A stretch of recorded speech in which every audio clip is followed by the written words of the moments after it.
So welcome to the 605th Council meeting. We're going to open with Councillor Gerard will open with a karakia. Wahe, wahe, wahe.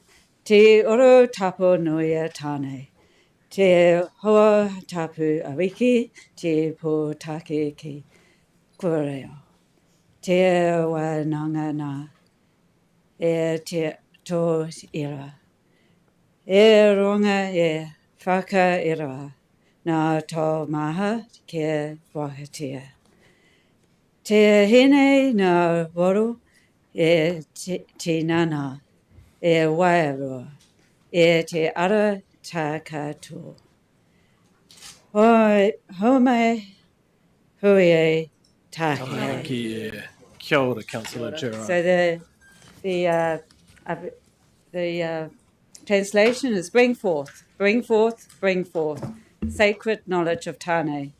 Knowledge of our ancestors, knowledge of old, knowledge of these students. Rongo, I ask you to remove any obstacles in our way, so our minds, bodies, and souls are ready for what's ahead. Bring it together, bind it, it's done.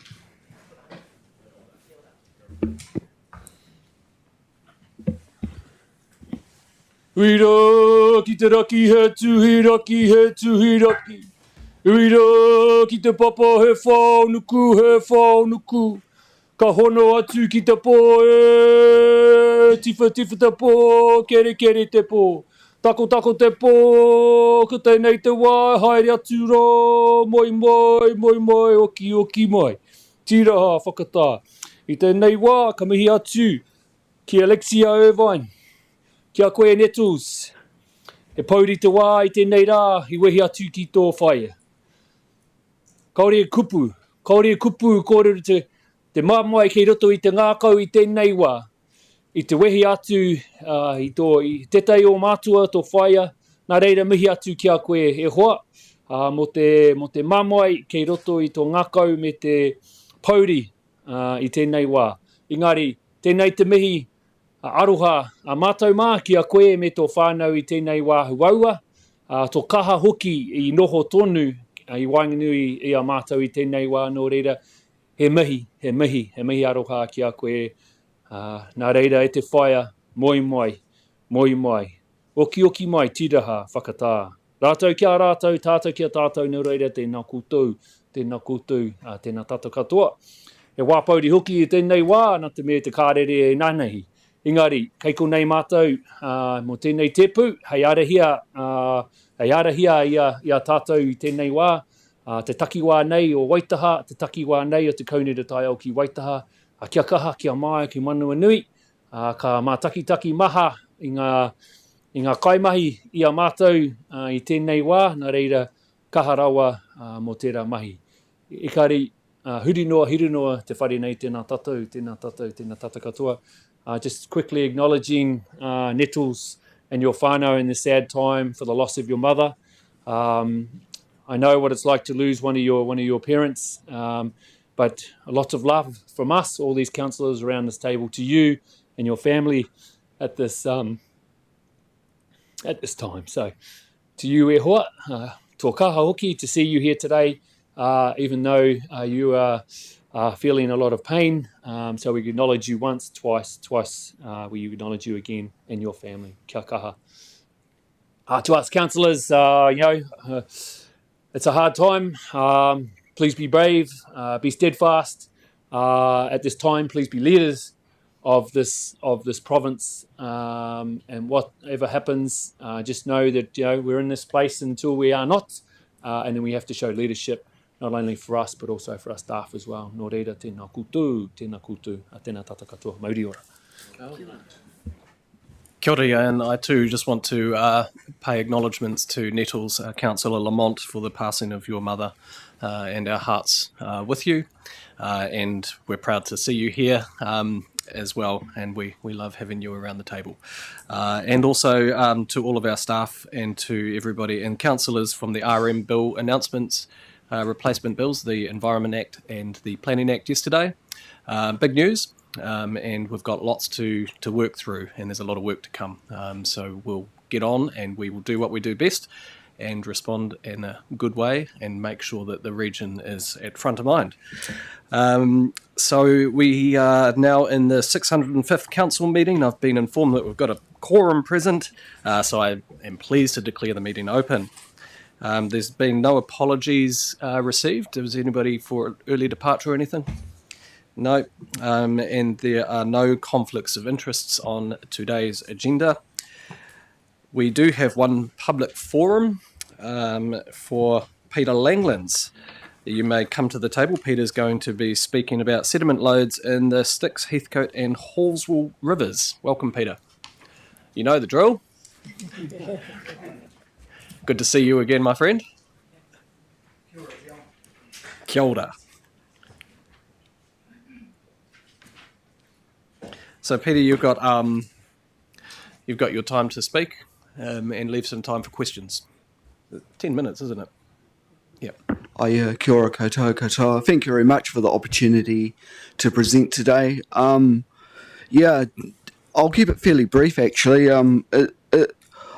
It's just come to mind over the last winter, the high sediment loads in the spring creeks around Otatahi, the Huratini, the Hallswell River, the Apawaho, and the Styx River. Sorry, I can't pronounce the Māori name for that. I've forgotten it. But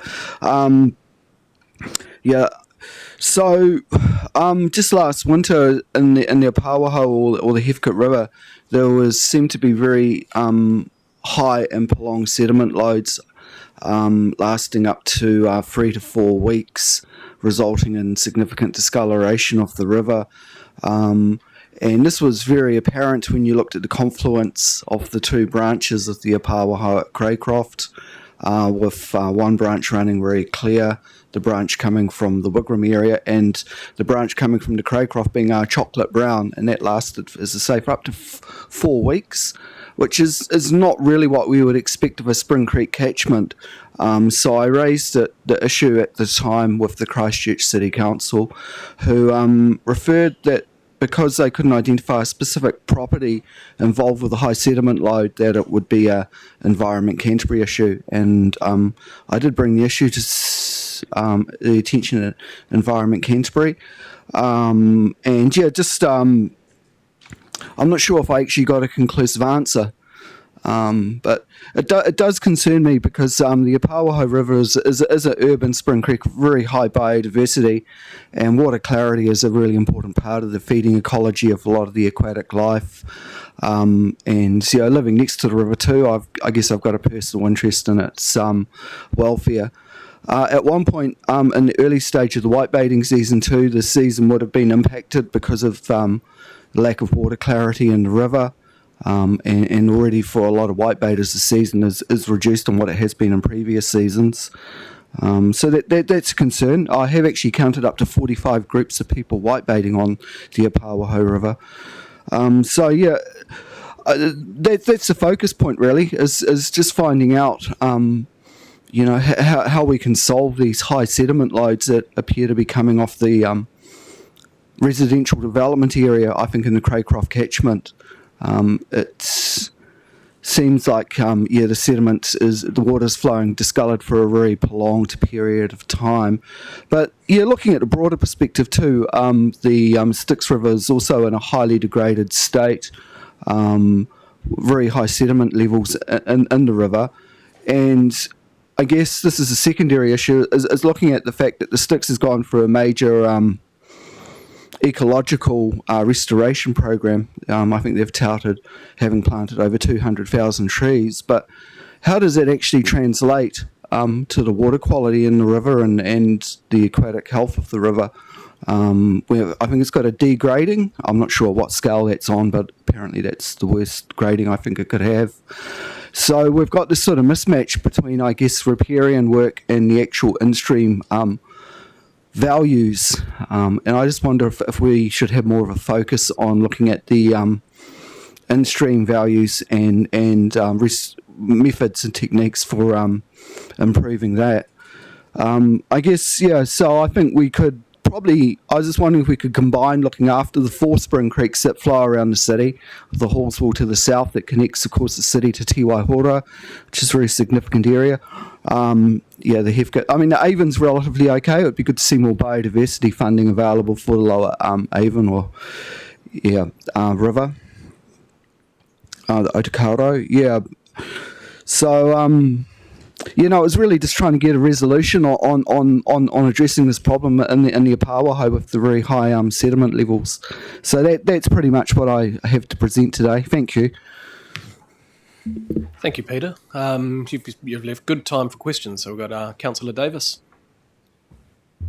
Thank you so much for bringing this to us, Peter, because I too am very concerned over the winter. I did look up the consenting for the development in the Kashmir Valley. And so the development, the works, they had conditions on there. And one of the conditions was that we, ECAN, could request twice a year. We had the chance to request monitoring by the developer, paid for by them, not us. And I did a Legorim and I asked, didn't get much further with that. It is a global consent for CCC that they're allowed to discharge their stormwater retention ponds. And this is something we should probably all think about is if CCC the mayors were to take over the regional council roles, would you be policing yourself in your contamination of land, air, and water? So this is bigger picture, but yes, we can maybe try to get some more monitoring. I did talk to an engineer who worked on that, and he said it isn't as they thought it would be. So filtering would be the answer, and the developer should probably pay. Any other questions? I think Councillor Moody. Oh, kia ora, Peter. Thank you for coming in. Sorry. As a ecologist and a well-known forager who takes, Kiwis out into the environment, I really value your feedback and take your point that planting lots of trees on riverbanks doesn't necessarily make the river water quality healthier, because that's our surrounding land use that runs over land and ends up in the river. Although it's got its own values. Trees are good, but may not fix our river issues. That's what I heard. The question for you would be, as someone who spends a lot of time on our waterways over your lifetime, what's the trend you've seen in these streams that you're talking about over the last 10 years or so? Is there a trend? Give us some context over time, please. Kia ora, Nick. I guess the main trend is just increased discoloration in water, increase in fine particulate sediments, and I guess as a consequence of that, as a keen trout fisherman too, like yourself, just a very significant reduction in trout numbers that I've presented on last year, actually. And I think we've got to look at the amenity and recreational values of these rivers, as I've mentioned, for whitebaiting, but also being very close to an urban centre. They've really got huge potential to have the fishery values enhanced. But those are the most significant trends. It's just significant reduction in water clarity. For my brother who guides, especially in the Huratini River, he's has very limited time he can fish that river now because of particulate discoloration. I've got a question from Councillor Scott. I must give Councillor Scott that one. Thank you. Thanks, Peter, for coming in. So you mentioned an extended period of time that these waterways were discoloured. My understanding, and correct me if I'm wrong on this, but there's one of the problems that we have up there is these highly dispersive soils. The sediment that's caused from them when you get rilling in those things is it's hard for that to disperse. I know evidentially down home we've got the same problems with an irrigation scheme discharging into a waterway. So it becomes a wicked problem. It's one of those problems that you can't actually do much about. If the sediment won't settle, it won't settle. So there's got to be another way around this, or another way of viewing it. And I know that people from the Banks Peninsula, when we come to annual planning or long-term planning, they go on about this also. But if it's something you can't do, what do you do? Do you stop development? Or, how can you get around that? I guess that's my question. Yeah, kia ora, Peter. I think you've hit the nail on the head there. I think this has just been a learning experience for planners. Just the very fine nature of the loose sediment, especially in the Craycroft, it does disperse through, and once it goes out of settling ponds, so it will stay in suspension for a long period of time. I just think it'd be good to have some more research done on ways of minimising sediment, and I don't know if there's ways in which we could even artificially put gravels in some of these riverbeds over the top of the sediment, and just look at getting some macrophytes or aquatic weeds growing. I guess as a secondary point to my main point about the Apawaho is we need to look at ways of in-stream habitat enhancements and sediment minimisation. But certainly I think this example of Craycroft has been a major learning experience, hopefully, for planners. Thank you, Peter. Really appreciate you coming in again and speaking to us. You've got such a passion for this space, and it's recognised, and we recognise that as well. So thank you so much. And thank you. No, not a problem. We've got a resolution up on the screen to respond to you as soon as possible. Can I have a mover for that? Councillor Robinson and Councillor Davis. All those in favour say aye. Any against? Carried. Okay, so also wanted to make acknowledgement to the two Davids in the room, David Hill, David Williams from the media. Thank you very much for coming in. I believe, David Williams, you'll be taking some photos and whatnot, so it's nice to have you in the room, so welcome. We've got deputations and petitions. I don't believe we've got any, and there's no extraordinary or urgent business. No notices of motion have been received. So we move straight into our first item on the agenda, which is who owes us $10? Councillor Scott. You're paying for Christmas dinner tonight. So we've got the beginning of the Triennium speeches, and this is an opportunity for councillors to share a little story, reflections, aspirations or hopes for your time on the council. Last council meeting on the 19th of November, we had the first half of the councillors in order of alphabetical order of last names do their speeches, and this time is the second half. So each councillor will be called in turn. When your name is said, come to the lectern, you'll be filmed, and these will be available on our YouTube. Speeches are about 3 minutes. At 2 minutes 30 there will be a bell. So first one up is Councillor Claire McKay.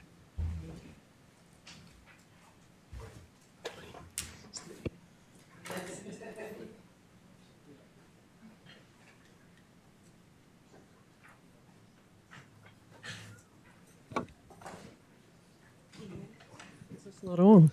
It is on. This instruction is wrong from the start, so don't start the timer going just yet, Betrayer. Thank you.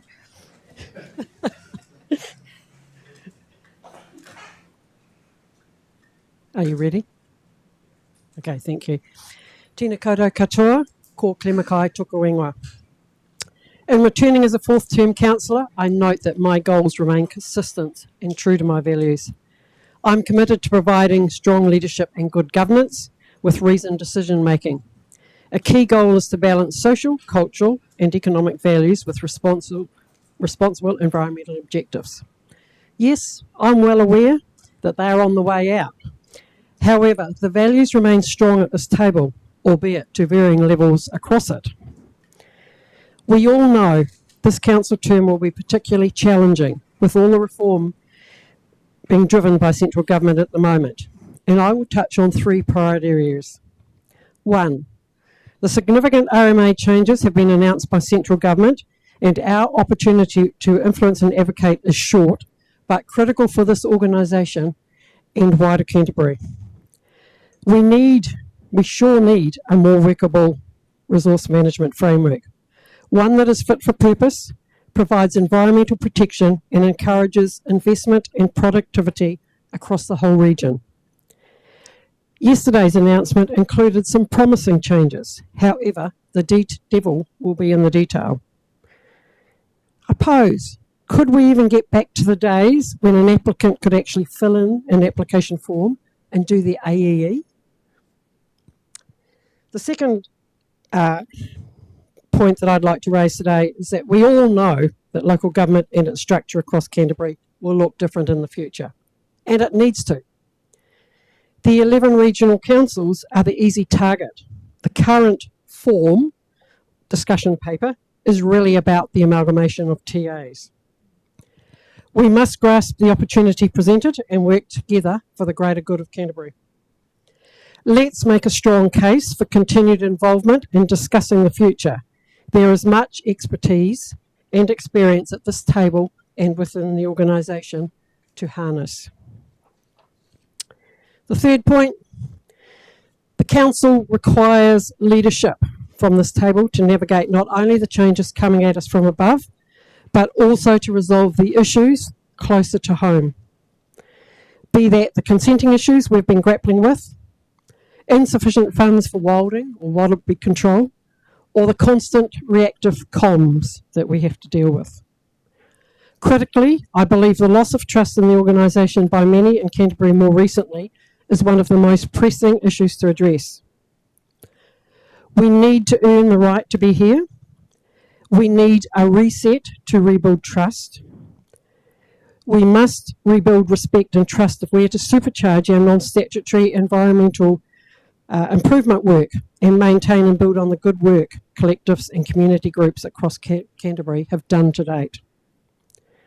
Given planning is halted, and it may be 5 or 6 years before new environmental regulations in place, our non-statutory work of the Water and Land team, for example, is absolutely critical. Could this table be brave and courageous and enable our CE to supercharge the Water and Land team and their work program? Opportunities abound with more of the right people, some additional funding, less bureaucracy, and the freedom to innovate and try new solutions with willing landowners. What can we create or do with the teamwork? It will be a challenge. I'm up for it. Are you? So in closing, I go back to the start. Good governance is about creating value with sound judgment and being courageous as non-negotiable skills. Every decision we make and everything we do ultimately has a financial, environmental, cultural or social outcome. And whatever we do, let's do it for the people of the Canterbury region.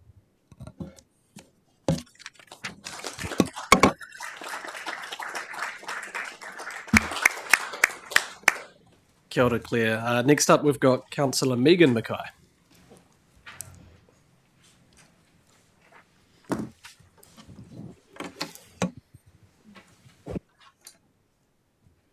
Ina mana, ina reo, ina iwi o te rohi nei, tēnā koutou katoa.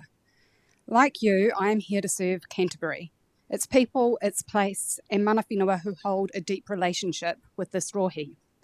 I want to acknowledge Ngāi Tahu and the Runanga who have supported me into this position. I'm mindful that this role comes with responsibility, to listen carefully, to reflect honestly, and help strengthen the line of sight from Runanga to communities and council. I come to this table as a lawyer, an independent hearings commissioner, and someone who has spent years in environmental decision making. I've spoken with people at the marae, community halls, and in their kitchens. What I've learnt is that people want to be heard and they want decisions that are fair and forward-looking. From my vantage point as a commissioner, I've seen statutory frameworks that invite Māori into the room but not always give effect to their view, particularly in freshwater and land use.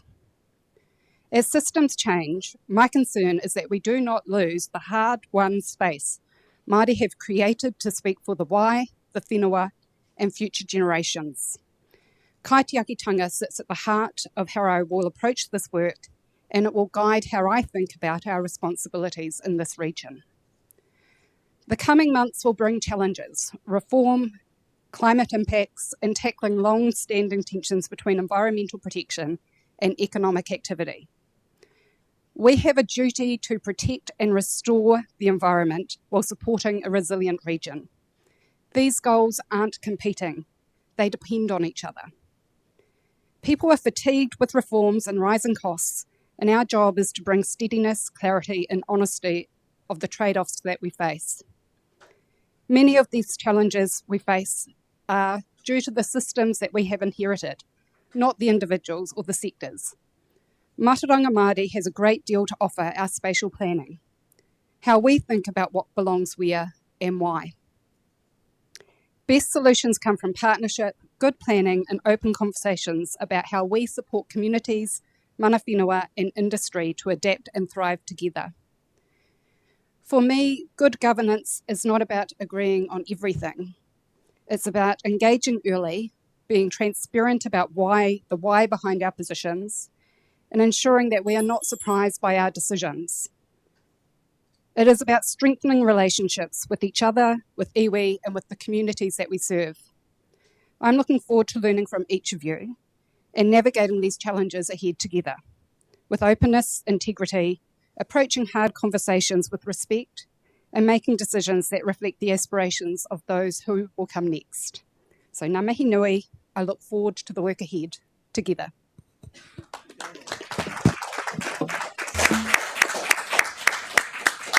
Kia ora, Councillor Megen, McKay. Next up, we've got Councillor Nick Moody.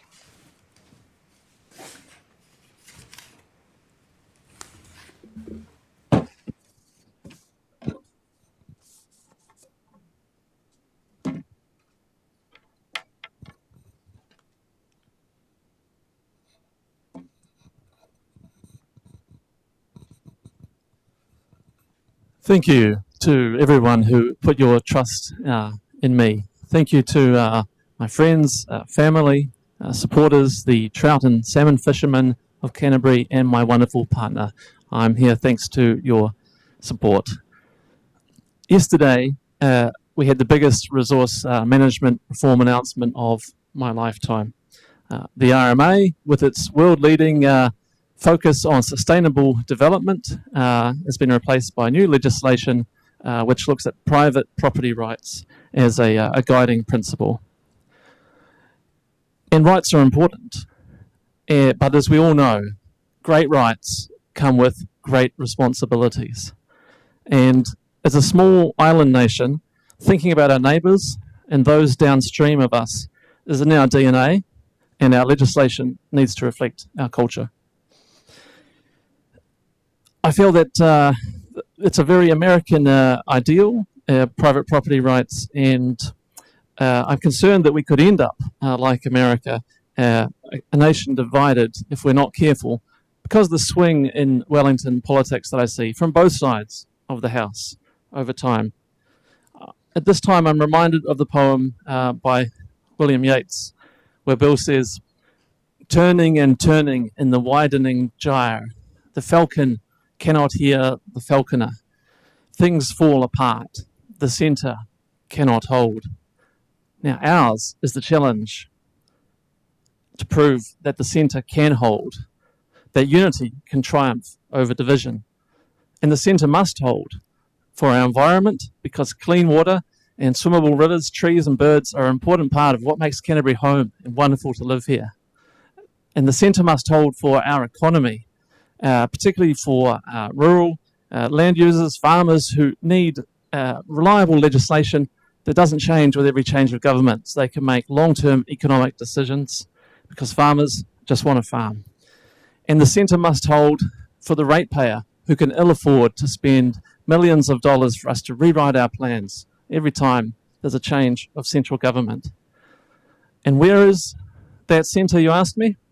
It's in this chamber, here at Environment Canterbury, in the geographical centre of our great region. And who are the guardians of that centre? It's us, all of us councillors here, who come together, travel great distances geographically, and travel great distances from across the political spectrum to come together in this chamber to chart a secure and prosperous path forward for our region. I stood on a platform of clean water and a thriving, sustainable economy. I believe that we can and must have both, and I look forward to working with you all, our staff and communities, to achieve this vision over the coming months and years. Thank you.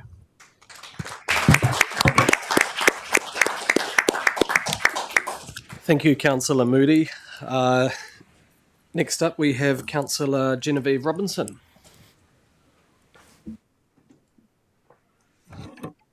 This feels very deja vu. Am I on? Is it working? Okay. Tēnā koutou katoa. We all carry journeys, our scars and strengths, stories stitched with loss and learning, with change. But now is the moment where we must speak to them. The truth is simple. The environment fundamental. Not a casual consideration.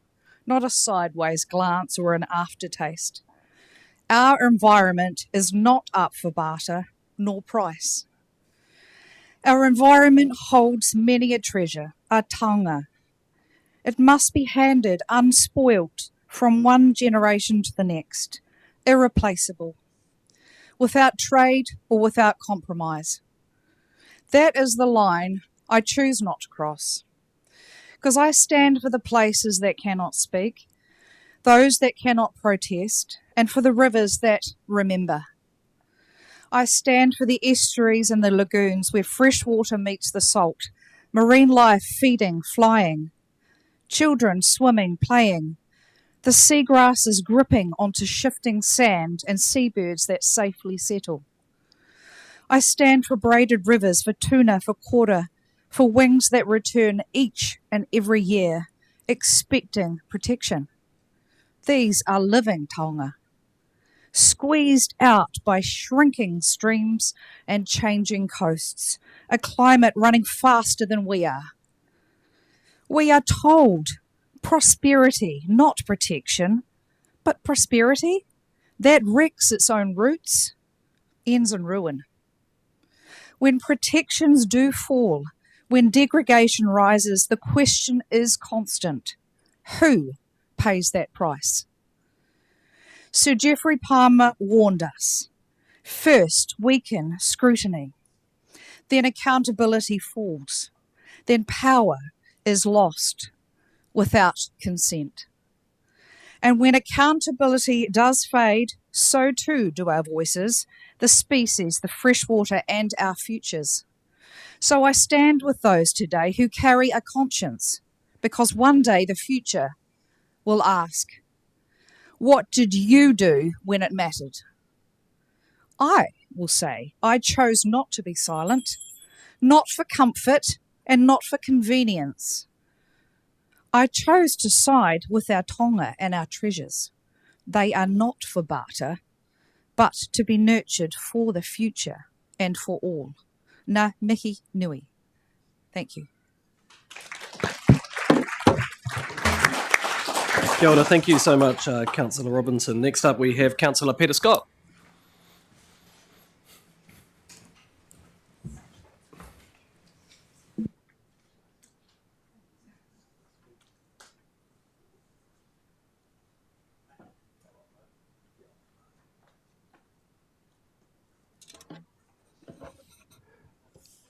Look, I must say I'm a reluctant speaker.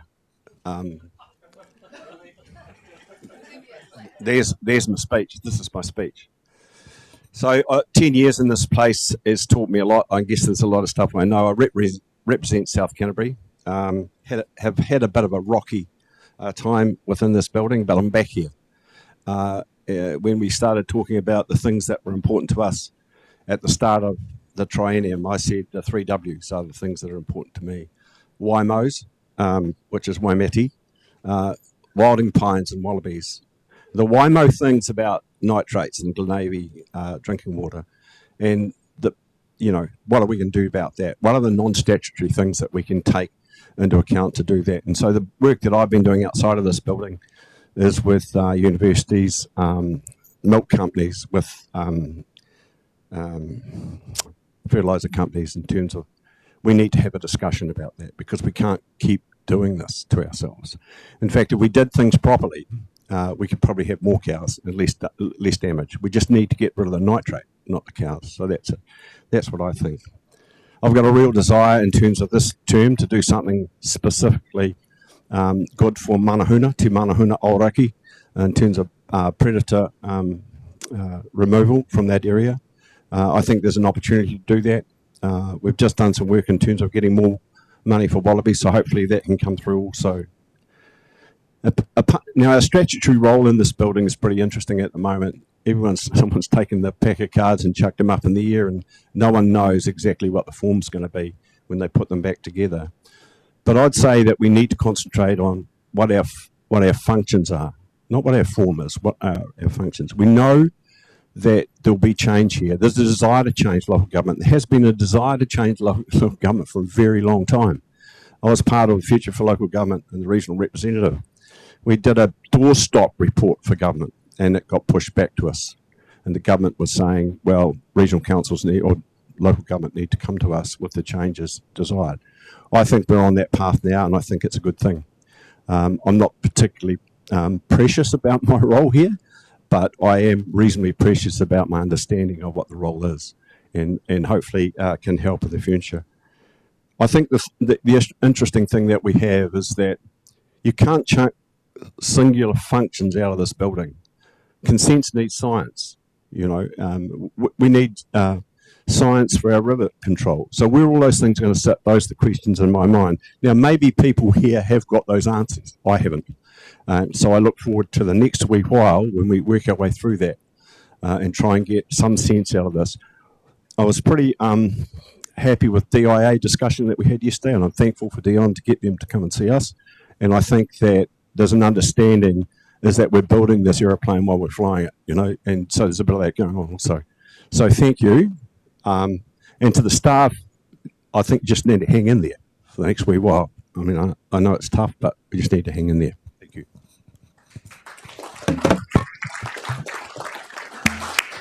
Thank you, Councillor Scott. Next up, we have Councillor John Sunckell. You can do this.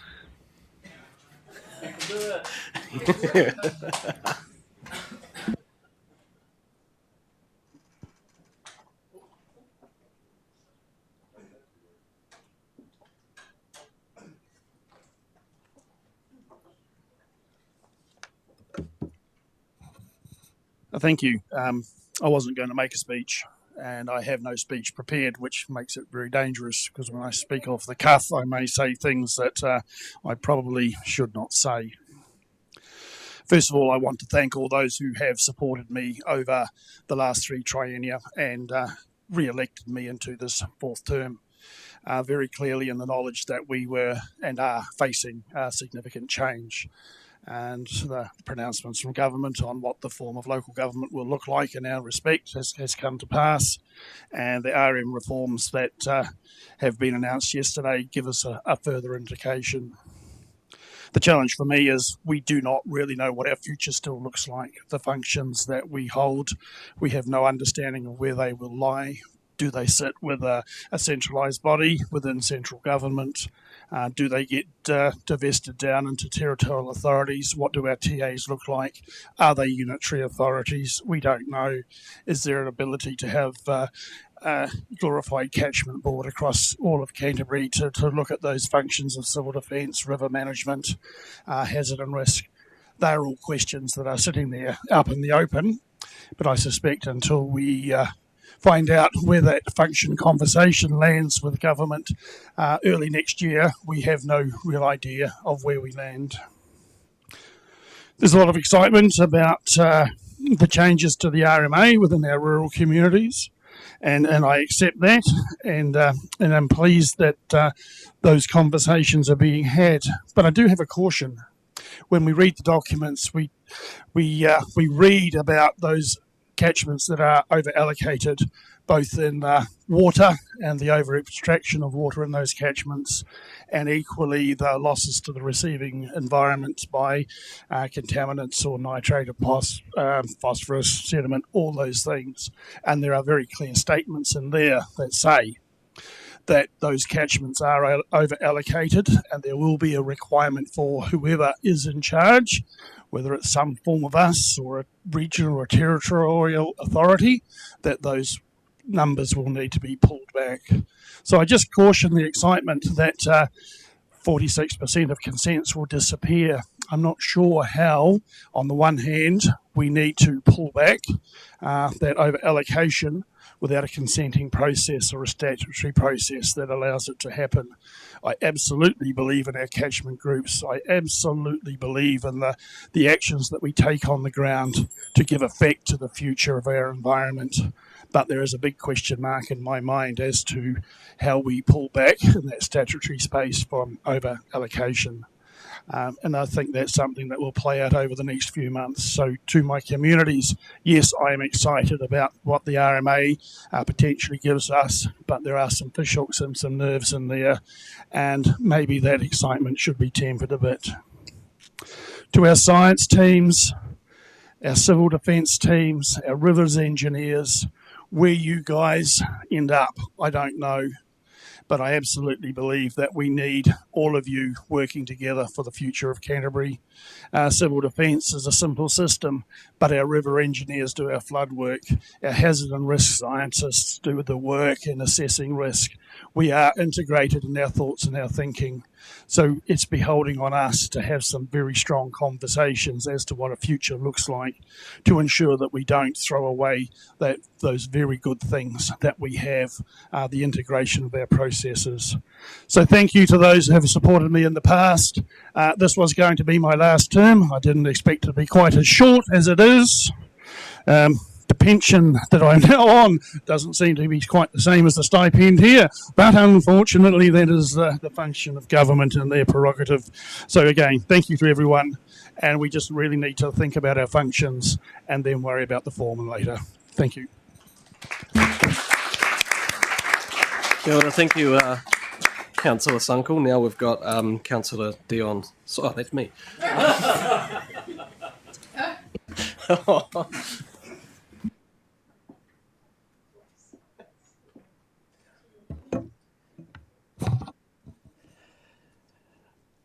With everything going on, it's been quite difficult to write down just a few words to say today. But the first thing that I want to do is to recognise the electors who voted me into this position in the first place, and I need to thank each and every one of you for for putting your confidence in me to be in this room, especially at this time. And then I also want to thank everybody in this room, the councillors who put your trust in me to elect me as the chairperson at this critical time as well, and I really do need to thank you for that.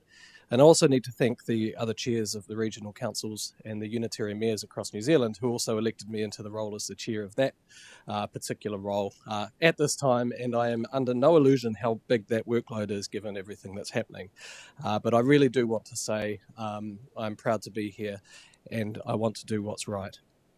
And to my family and to all of my friends who both forgot who I was when I did my doctorate and now forget who I am in this role. I will come back once all this is over. I assure you I haven't gone anywhere. My time is just precious at the moment. But tēnā koutou, and thank you everybody again. I just wanted to begin by saying this Triennium is one of the most consequential moments in the history of regional governance in our country.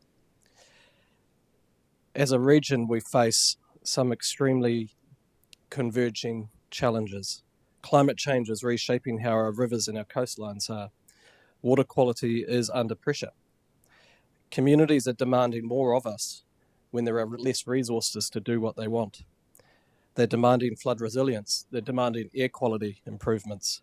They're demanding their public transport to work and go into places where they are moving into. But now we face sweeping reforms that will fundamentally reshape how we govern. The government has unveiled the legislation to replace the Resource Management Act. Over 100 existing plans will be consolidated into 17 regional combined plans. Local government reforms propose replacing regional councillors with boards of mayors by 2027 at this stage. And I say at this stage because just last time we had these speeches, I was just reflecting on it, the speeches last month were very different than the ones we have today. And that reflects how fast things do move in politics. And we are right in the middle of that at the moment.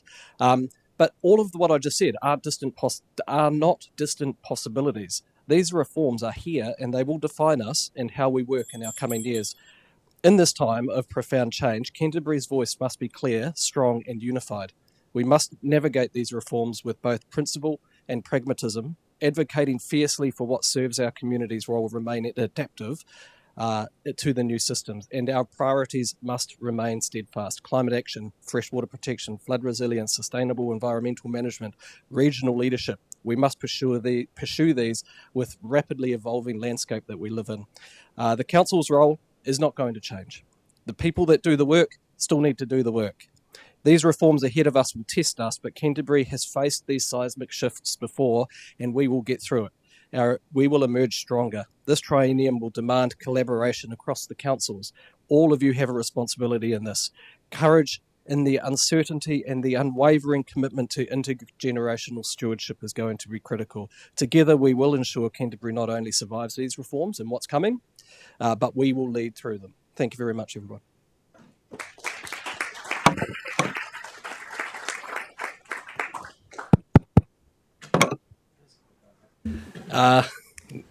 Thank you, Deon. Now we've got Councillor Nick Moody. Sorry, not Nick Moody. I'm looking at the wrong one. We've got Nick Moody and Nick Ward. No, I've got to change your name to Councillor Nicholas Ward. My mother would be very proud of the Nicholas. Tēnā koutou katoa. Good morning. My first term as a regional councillor for South Canterbury has been a privilege, and it's reinforced my belief there is still vital work to be done to ensure South Canterbury and all of Canterbury's voice is just not heard but acted upon. Thank you to the residents of South Canterbury for your continuous support. It's very humbling. One could say that change is constant, but with change comes new exciting opportunities and challenges. I did write this speech in an organised fashion 3 weeks ago, and already the change has been like a tidal wave coming down Triennial Street. What will our functions be like going forward? But with these central government new directions creating ongoing uncertainty, it's more crucial than ever to protect strong regional decision making.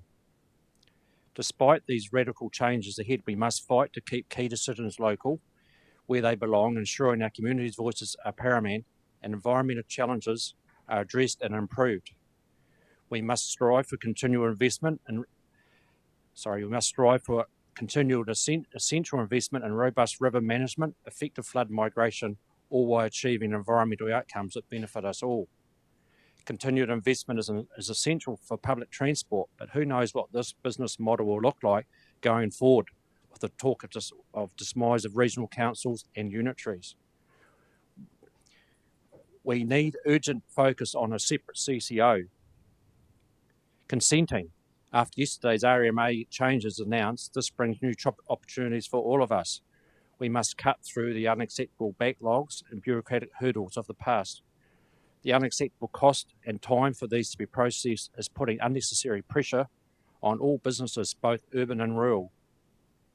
We need a more focused, enabling process to make it fairer, faster, cost-effective and more efficient for our communities. And as Claire alluded to before, the devil will be in the detail. I did say when I stood for re-election, the next 3 years will be pivotal for Environment Canterbury with ongoing changes from central government. That is now the next 3 months. We need to navigate these changes and challenges effectively for all of Canterbury's future, for us today and future generations tomorrow. We must all work together as a team. The financial pressure facing our communities, I understand the immense pressure families and businesses are under. We must have responsible rate management and efficient council operations. I'm serious about continuing the process that was made in South Canterbury, and as Peter talked about the W's, water, wild pines and wallabies. We also need to find additional outside funding for these. I believe effective representation starts with actively listening to every resident, farmer and business owner. I'm dedicated to ensuring your voice directly shapes my work on the council and in this chamber. We've got this. Let's keep working together for a stronger, more prosperous future where our local knowledge is valued and our region thrives. This perspective is crucial for making balanced decisions that support both our region's economic prosperity and the health of our environment, not just for today, but for generations to come. Thank you.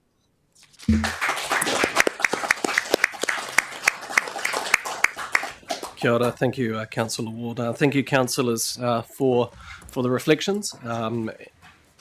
It's great to get those done for the start of the term. And now we'll proceed to the business of the agenda. So we'll move straight into.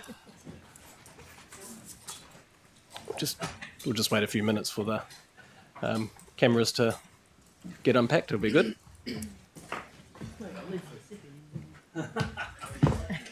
And the deputy chair's lost his chair. All right, so we'll move straight into item 8.1, the unconfirmed minutes for the council meeting on the 19th of November, recognising that a lot's changed since then. So there was one change into that we know of.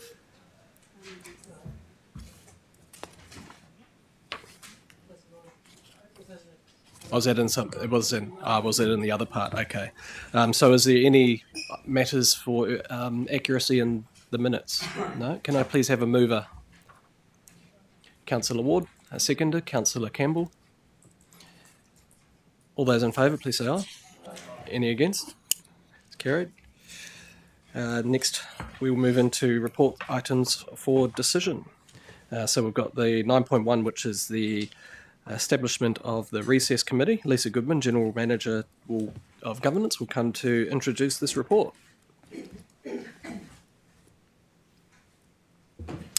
Tēnā koutou katoa.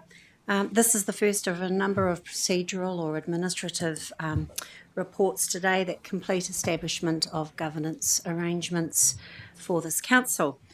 So the purpose of this report is to establish a Recess Committee to deal with any urgent matters requiring a council decision over the Christmas break. And urgent is the key word here. It's standard practice for councils to set up such a committee over the summer break to deal with emergency-related decisions, for example, or any other decisions that require prompt decision-making. If any such decisions are required, and they haven't been for a number of years, but if they are, then they will be reported back to the first scheduled council meeting of 2026.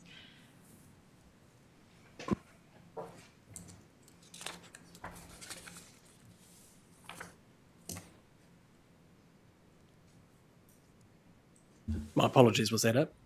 Oh, I was just organising something for the next one. Any questions of Lisa? No? Okay, so we're mover. Oh, you've got questions? Okay, Councillor Megen McKay. So my question is just really broadly about defining urgent decisions, and just seeking confirmation or clarity about the reforms that are coming out in the next couple of months, whether those decisions actually fall under urgent, or will they be held and worked through as a committee? Yes. Thank you. Thank you through you, Chair, and thank you, Councillor McKay. On urgency, it's normally about if we have civil defence emergencies. So if there's a flood, a fire, or the like, to be able to progress things as swiftly as possible without any issues. If there were some other urgent matter, obviously that would be in that kind of urgency. On the RM reforms, there is no intention for myself or a small group to make decisions on that. We may need to bring, and we are likely to bring councillors back sooner than anticipated in order to engage with all of you. We would expect you to be the decision makers and the shapers of that work. Councillor Giro. Thank you, Chair. The delegation of a limit of 300,000, is that adjusted each year? Is it? How is that amount come up with? Comes from two places. One is the overarching delegations that I do hold, and that's the primary one. And the second one aligns with the work usually in an emergency situation, i.e. if there's a flood and the like, that I need to be able to progress that very quickly. But the primary answer is it sits in the delegation, so it's not reviewed on an annual basis. It's taken from that position. Any other questions? Do I have a mover? Councillor Gerard and then Councillor Faulkner. Oh, did you have a question? Oh. Well, I'll find you something to move. All those in favour, please say aye. You may as well stay at the table, Lisa. Oh, did you have a question, Sarah? Oh. Just if there was an emergency and councillors were here in Christchurch and had certain skills, could you pull on those councillors? Through you, Chair. The norm is to work with those councillors noted here in the resolutions, and clearly if other councillors were needed in skill set or otherwise, the councillors would provide me with that guidance and we would agree to that. But the immediacy of these resolutions is that those named here in terms of their roles would be the members that I would be working with directly in such moments. All right, we're going to move her in a second. All those in favour, please say aye. Any against? Or carried. Moving on to the next item, which is the ratification of the Canterbury Local Government Triennium Agreement. I'm going to move that we lay that item on the table. Moved by Councillor Sunckell, seconded by Councillor Cramwell.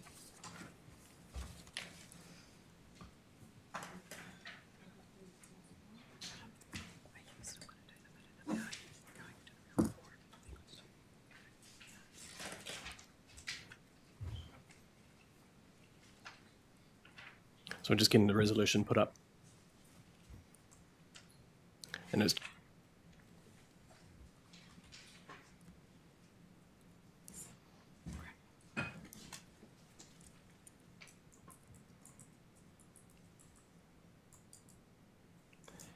and we don't have to sign this until the 1st of March. And with the RM announcements that came out yesterday, we just want to go through it and just have another conversation with the Mayoral Forum before we come together to sign that on the 1st of March. Is there any debate? Councillor Scott. I find this interesting that you've made this move to do this, to leave this on the table. I think that in this moment of change, which everyone's alluded to today, that this agreement details on how people should respond to each other under the Mayoral Forum, which we're one part of. And I definitely will be voting against leaving it on the table, because I think that we need the opportunity as a council, while, as I said, the pack of cards are still up in the air and we don't know where they're going to be. I can see what's happening around this. Everybody's heading for their corners and there's no discussion. So everyone's talking about Canterbury. The mayors represent Canterbury, all of Canterbury.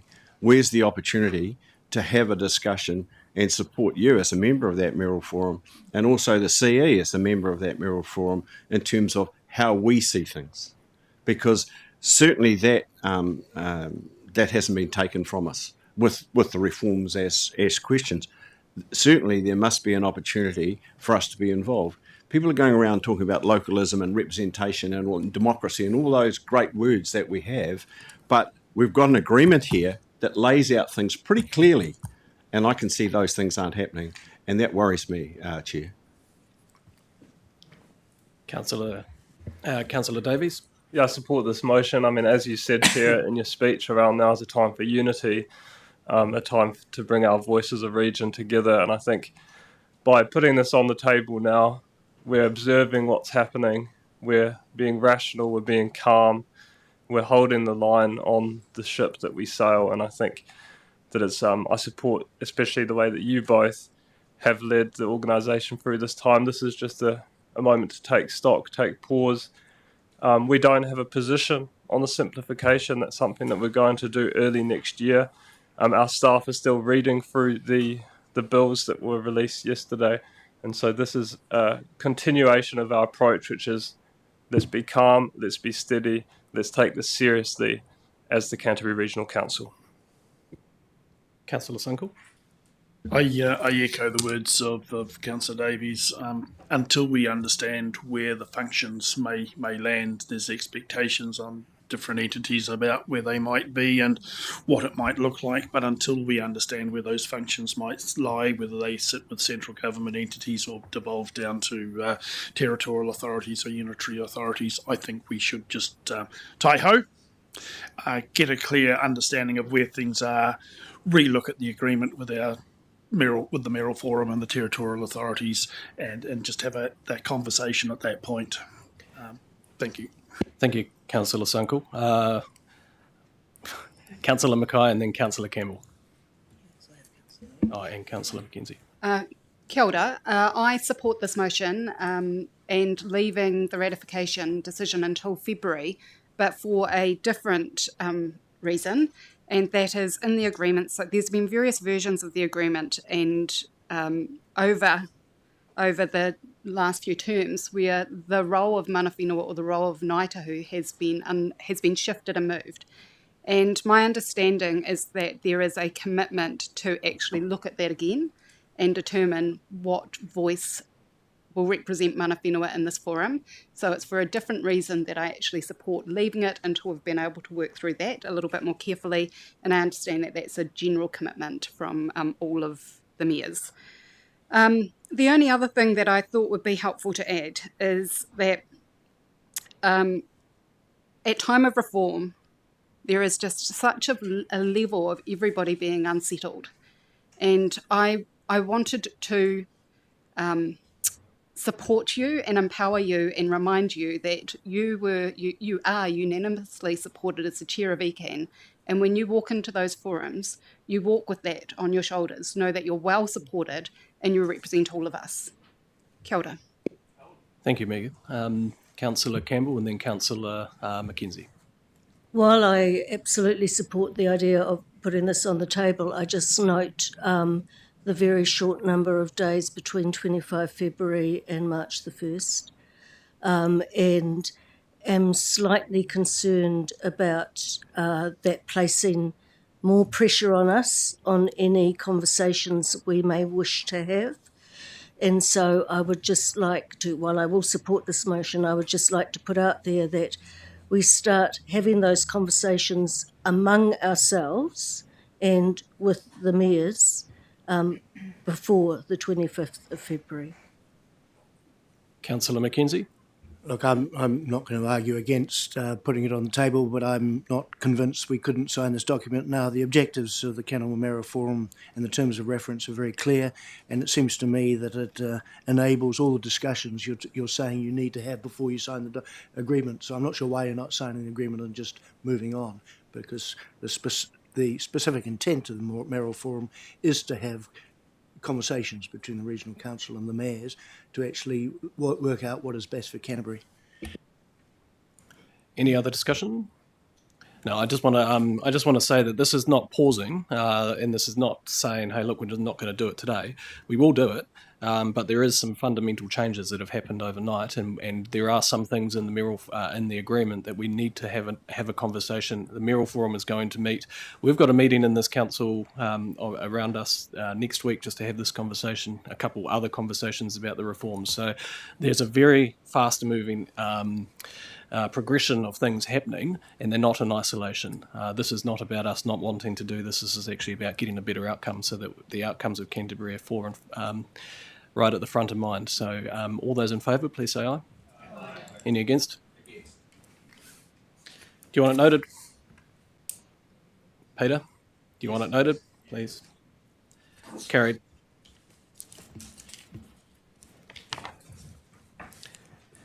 All right, so we'll move on to the next item, which is item 9.3, which is councillor appointments to trusts and community advisory groups.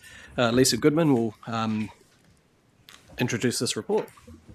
Thank you, Chair. Well, this report scoops up all of the outstanding councillor appointments that have yet to be made in the new Triennium. I will take the report as read. Thank you. So we've got any questions of Lisa for this report before we get into the resolutions? Councillor Megen McKay. Yes, I just have a couple of questions. The first one is for the groups that operate within a co-governance framework. Could you please outline how the councillors will be supported to uphold those treaty partnership expectations? And also for those that are going to be appointed to kaupapa, that's really important for mana whenua. How will they be supported to and know what those matters of importance are for mana whenua?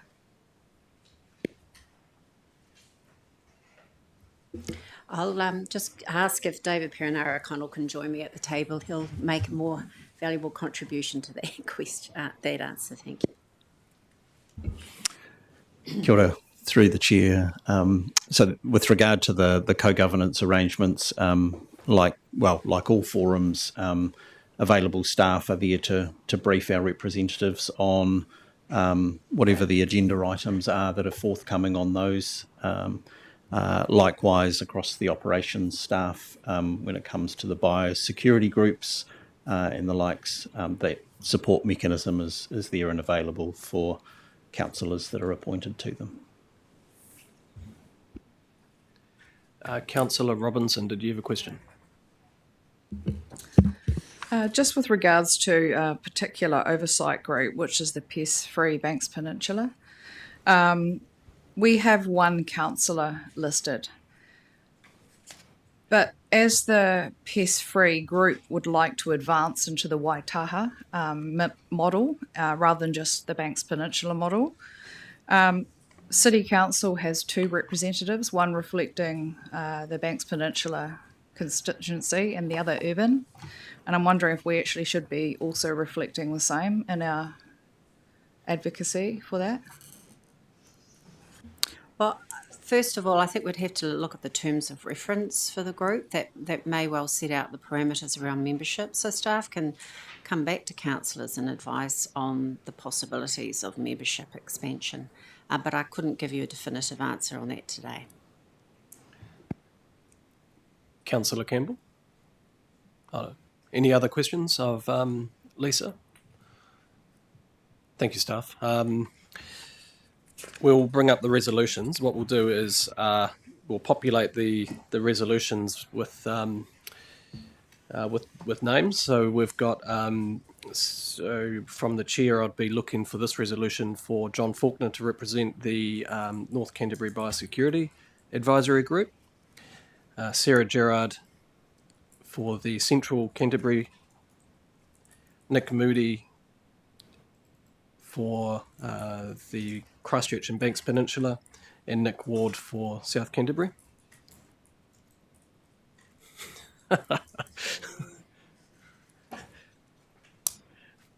Is there, and are we doing the other resolution as well at the same time? There we go. The Canterbury Biodiversity Champions, which will be Nick Moody as well. So is there anybody else who potentially wanted to do any of those other than the names that we've got up there? Okay, can I have a mover for those? I'll take Councillor Sunckell and Councillor McKay.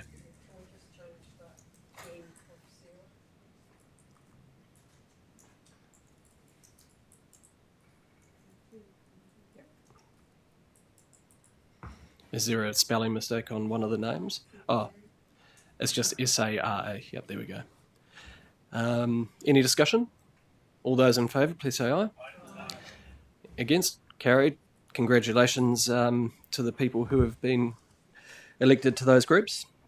We'll move on to the next set, which is Whakaora Healthy Harbour Governance and the Project Oversight Group for Pest-Free Banks Peninsula. We'll just make a note to get the terms of reference back on the Pest-Free Banks Peninsula and bring that back to us to know what our options are in that. But at this stage, we will move for Andrea Davis for Whakaora and Genevieve Robinson for Pest-Free Banks Peninsula.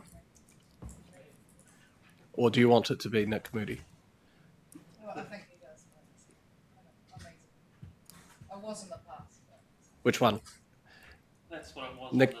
Forms, Okay, so Nick Moody, are you happy with that, Genevieve? Okay, we'll go Nick Moody. If the terms of reference change. Okay. Right, yeah. Anybody else wanted to be on those? Right, okay. So do I have a mover for those? Are you happy with that, Genevieve? Okay, so Councillor Robinson. And a seconder? Deputy Chair Crimwell. Any discussion? All those in favour, please say aye. Any against? Carried. We've got now the Canterbury Regional Council Youth Ropu. So I've got 3 names at the moment. We've got four that can go there. We've got Councillor Robinson, Councillor Davis, and Councillor Faulkner.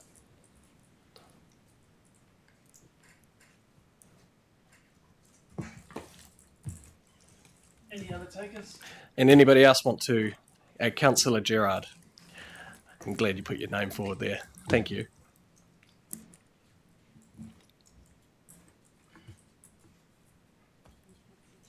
Yes.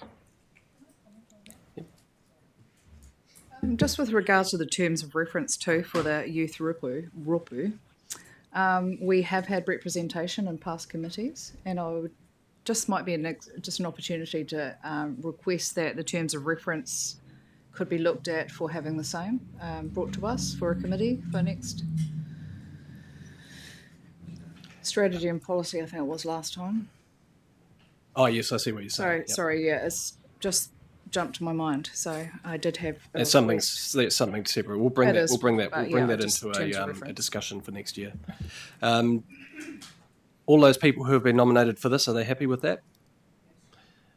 Can I have a mover and a seconder for this, please? Councillor Davis and Davies. Yep. No, I've already looked over there. I saw their hands first. Davis and Davies. I know. All those in favour, please say aye. Any against? Carried. And then we'll move to the Avon Heathcote Estuary Ihu Tai Trust, and we have Ashley Campbell. Mr. Chair, I'll note my abstention on this one as chair of the trust. Absolutely, we'll note that. Ashley, you happy with that? Can I please have a... yes, I know, and we'll move into the next part there as well. No, we'll put... Yes, that's right. And then also we've got the Hekia Hines Water Enhancement Trust. Then we've got Ian McKenzie. Happy with that, Ian? Okay, so do I have a mover and seconder for those 2 resolutions? Councillor Ward and seconded by Councillor Lamont. I'll find you one. I'll find you something, Moody. Councillor Moody. All those in favour? Any against? Carried. Yep. Councillor Robinson abstain. I think that's it. Thank you, team. Thank you for everybody who's put their names forward to be on those organisations. It's they're really important, and I hope that they'll bring some good stuff to the council. So now we'll move straight on to item 9.4. We've got Lisa again. Lisa Goodman, General Manager of Governance, will introduce this. Thank you, Chair. This report recommends a proposal to the Remuneration Authority for Councillor Remuneration for this Triennium. I'll take the report as read. Any questions of Lisa? Can I please have a mover for this item? Councillor Ward, and seconded by Councillor Davies. Any discussion?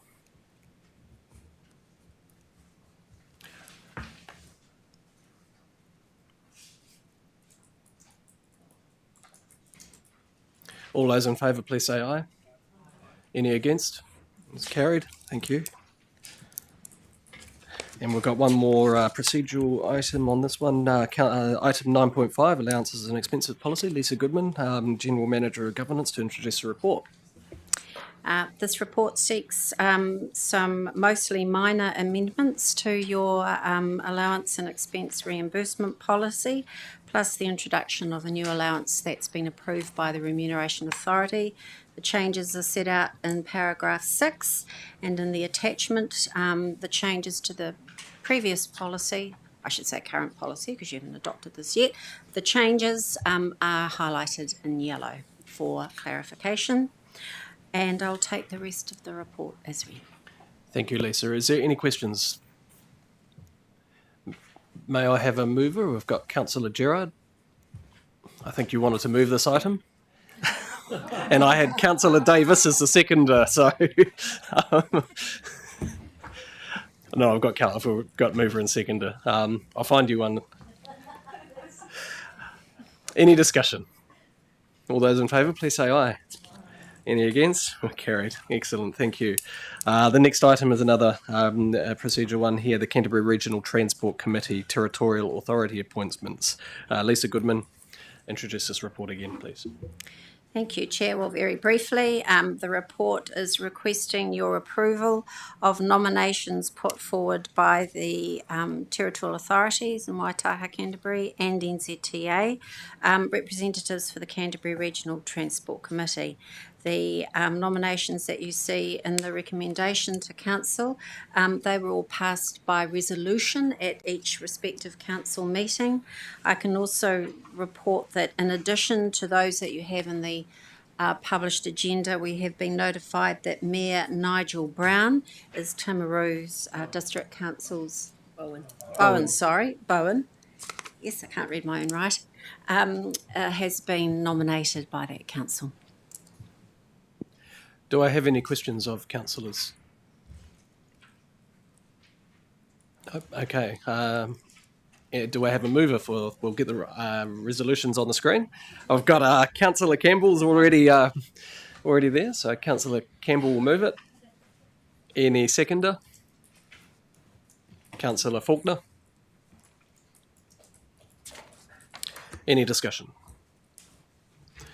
All those in favour, please say aye.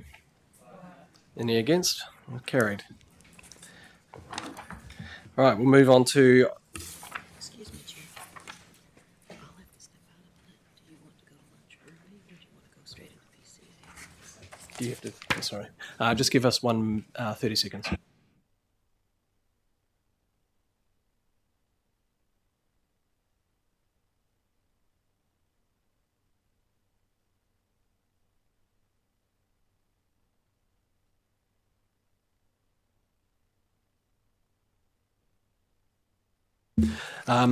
We're moving into item 9.7, which is the Plan Change 8 application for exemption. We've got Lisa Jenkins, Regional Planning Manager, Zella Smith, Principal Planning Advisor, and Jackie Todd, Resource Management Consultant, to introduce this report.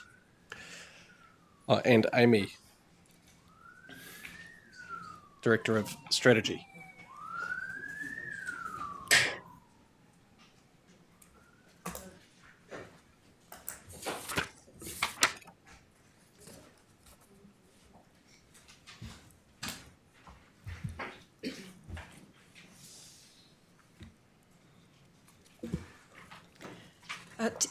Kia ora tātou. Thank you, Chair and Councillors. Thank you also for the briefing that we had last week. That was actually very helpful for us to prepare our briefing for decision for you today. I thought it would be useful, given that this work has been going for almost 2 years and has straddled across the Triennium, that I will provide you with a very short summary and also some advice around our current context, given the announcements yesterday and for what we know of the many pages of legislation that was made public yesterday.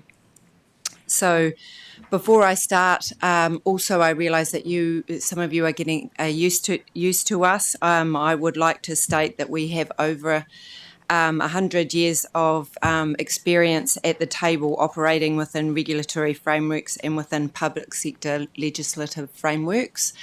And three of us at the table are vocational planners. So I'll start with the summary. In 2023, the Supreme Court found that the wording of the rules in the Canterbury Land and water regional plan prevented council from considering take and use separately. In catchments that are fully or over-allocated, new water takes are prohibited and people cannot apply for consent to take water.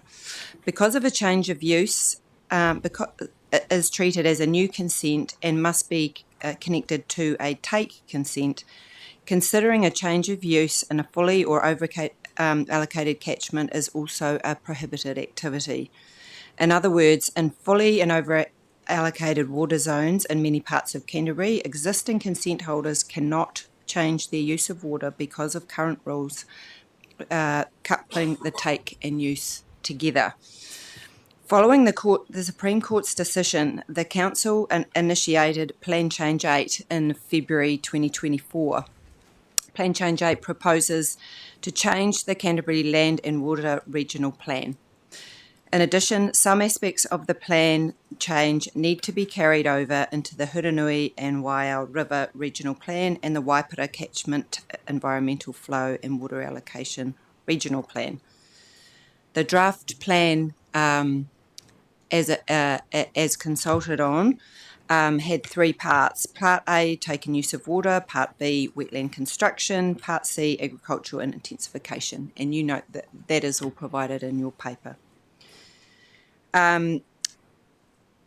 We developed Plan Change 8 and undertook considerable stakeholder consultation and iwi consultation last triennium. In the ordinary case of events, the next step would be for Council to decide whether to notify Plan Change 8. But in August 2025, the Resource Management Act 1991 was amended, and so that plan changes. Plan Change 8 cannot be notified unless the Minister for the Environment grants an exemption. And I know we have had several queries on the basis of this exemption. Today, we ask you to apply to the Minister for Environment for an exemption in order to progress Plan Change 8. The relevant criterion is in Section 80W of the Resource Management Act 1991. And what we are relying on is the line to rectify any provisions in a plan or policy statement that have had unintended consequences, are unworkable, or have led to inefficient outcomes. We also recommend that you do not proceed with Part C relating to agricultural intensification, as it does not meet this criteria. The steps forward, and my team will work you through in more detail, is that if the exemption is granted, and absolutely what we know for today, the next step will be that Council will be asked to resolve to adopt the plan change, and that will be early in February 2026. And I'll leave my team to do the rest of the detail. I would remind you that for now the plan stop is in place, and that no order of council is in place until the new plans are in effect 18 months or 2 years away. Given what happened, what we have been expecting, and then what was announced yesterday, also it's timely to provide you some advice. Technically now, can we do this, even though we were a long way through this process? And technically, so these are from the planning and legal perspectives, it is our advice that we can proceed. And this is on the basis that the same provisions that are applied for under Plan Stop continue to apply to the notification of plan changes, that there is no new legislative impediment to proceeding to Plan Change 8. The decision to whether to proceed with seeking an exemption from the Minister to notify is one for Council to make, and your powers and functions remain today unchanged. Whether the Minister is of a mind to grant an exemption will depend on whether the proposal aligns with the government's objectives and directions, and that is for him to assess.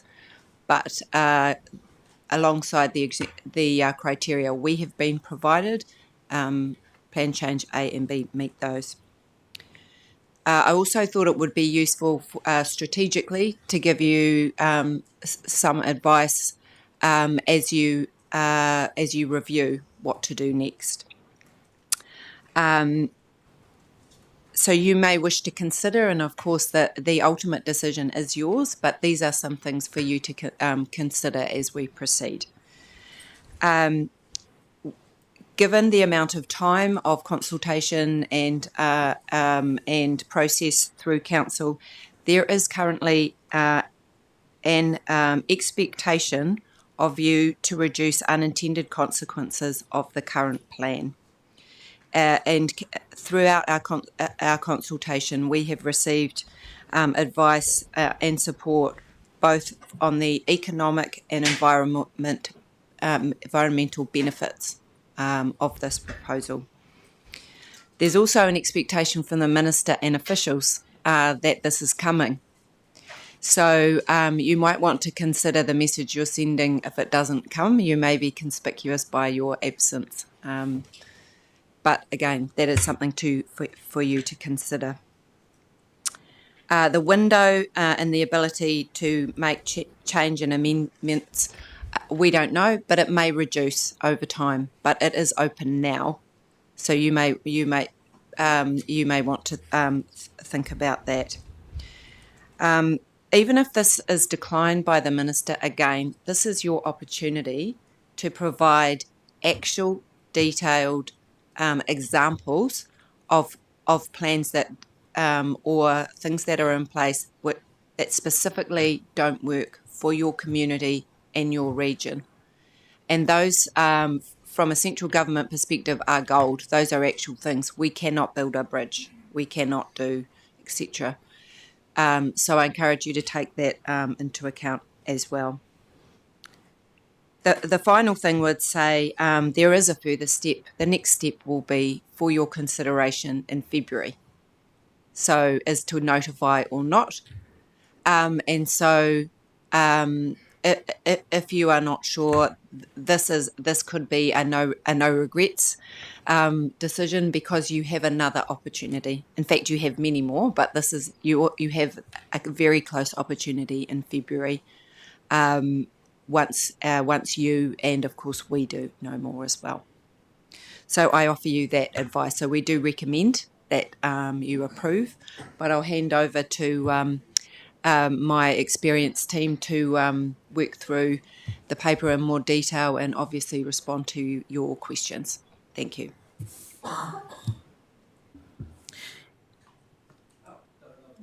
This is kind of Councillor Davis. We'll just wait. The staff will do their presentation, then I'll come and ask for questions.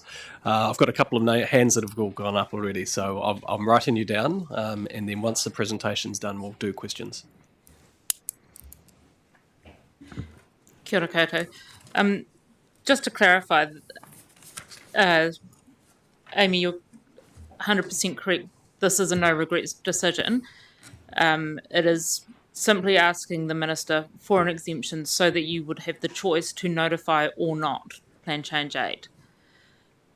When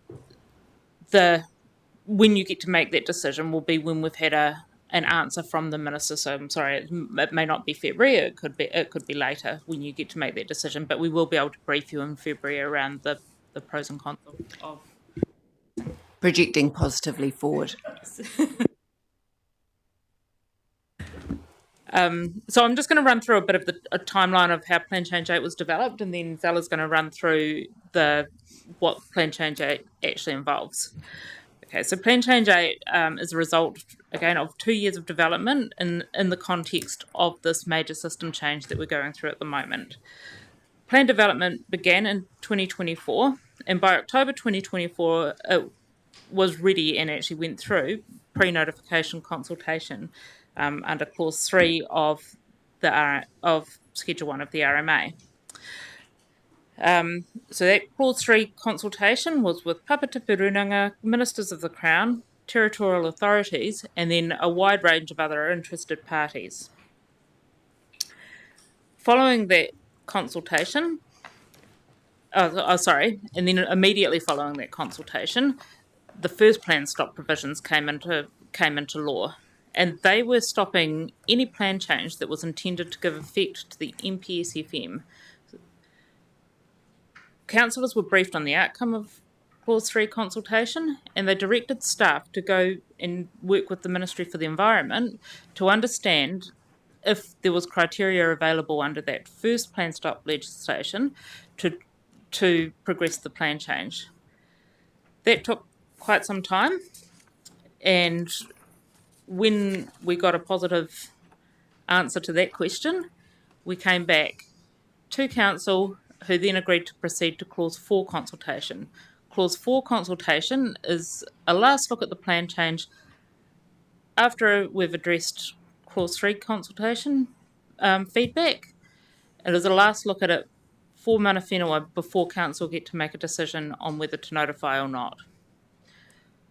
We went out to Clause 4 consultation, and now I'm starting to get my dates a little bit cloudy, but that happened sort of between June and August of 2025. In August 2025, another set of legislation came in that broadened the range of plans that were captured by plan stop legislation. So again, we had to go back to the Ministry for the Environment and clarify whether or not this plan had a pathway through that plan stop legislation. We've clarified that with the MFE. There is a pathway through, there is exemption criteria which we believe this plan change will meet. On 11th of September, councillors were provided via email the Clause 4 feedback and an indication that those exemptions would apply to Plan Change 8. In between the 10th of September and up until now, well, up until last week, we've not been able to brief Council on Plan Change 8 as it progresses because you were going through an election cycle and being inducted. Last week we were able to brief you on Plan Change 8 and give you the full history of its development. At that briefing last week, we indicated that we recommend not pursuing Part C of Plan Change 8. Part C of Plan Change 8 deals with the intensification of land use. We don't believe that Part C and our advice from the Ministry has been that Part C will not meet the criteria of does not meet the criteria to be allowed to be notified. And we also believe that the plan scheme in general is, there are already some strong provisions there managing land use intensification in Canterbury. This is a plan that's been developed over a long time specifically for managing land use, or the impacts of land use intensification in Canterbury. Finally, the plan change draft has been amended to include a rule preventing the change of use of water to water bottling within an allocated or an over-allocated catchment. And the reason we've included that at this point, even though it doesn't fit with the overall scheme of the plan, we've included it at this point because we think that there's value if we get to a notification and having that evidence around whether or not that's an appropriate rule to be put before a hearing panel. The recommendations before you today reflect what we've briefed Council on and our best advice to you for progressing Plan Change 8 and to give Council the best opportunity to make the decision to notify or not Plan Change 8 in 2026. I'm going to pass over to Zala. Kia ora koutou. I just quickly run through some of... Did I turn myself forward? Hello. I'll just quickly run through some of the intent and policy settings that are proposed in Plan Change 8. So, as was pointed out, Part A relates to the beneficial changes of the use of allocated water. It has policy guidance supporting infrastructure development and the change in use of water while ensuring impacts on water bodies, ecosystems, values and sites of significance to Ngāi Tahu are protected, avoided. Provides a permitted pathway for road under drains and a consenting pathway for critical infrastructure, and consent pathway to substitute existing taken use permits to enable a taken use. Those rules include criteria such as ensuring the permit has been used, there's no increase in rates and volumes, the volume is reasonable and efficient. We've also included in there some provisions around prohibiting water bottling, as Lisa alluded to, and a change from consumptive to non-consumptive use. Part B is around wetland construction and aims to create a policy guidance and rules that enable the construction of wetlands, including as a permitted activity, provided, once again, environmental protection, and that wetlands are not used as water storage facility. Part C was about agricultural intensification, but as discussed, we're not recommending that proceed any further than that. The parts relating to the taken use of water and wetland creation are enabling, and they meet the exemption criteria by seeking to address unintended or inefficient outcomes that have prevented the development of important infrastructure and prevented legitimate changes in the use of water, made environmental enhancement for wetland constructions difficult. The exemption process is intended to provide for these sorts of outcomes. As Amy and Lisa have said, this is not the end of the road. This is an opportunity, keeping the door open by applying to the Minister for an exemption to allow for notification. There will be a future opportunity to test, provided we get an exemption, and you decide to notify it, there'll be opportunity to test the provisions and the thinking with the community as a whole. That's about it for me. I have one more point to add. And because I was focused on presenting to you, my maths was a little out at the front. I've now noted that Jackie wasn't at the table, so 100 years of expertise is now correct. Otherwise, that made me very old, so I apologise. I had assumed she was there. So welcome, Jackie, Todd.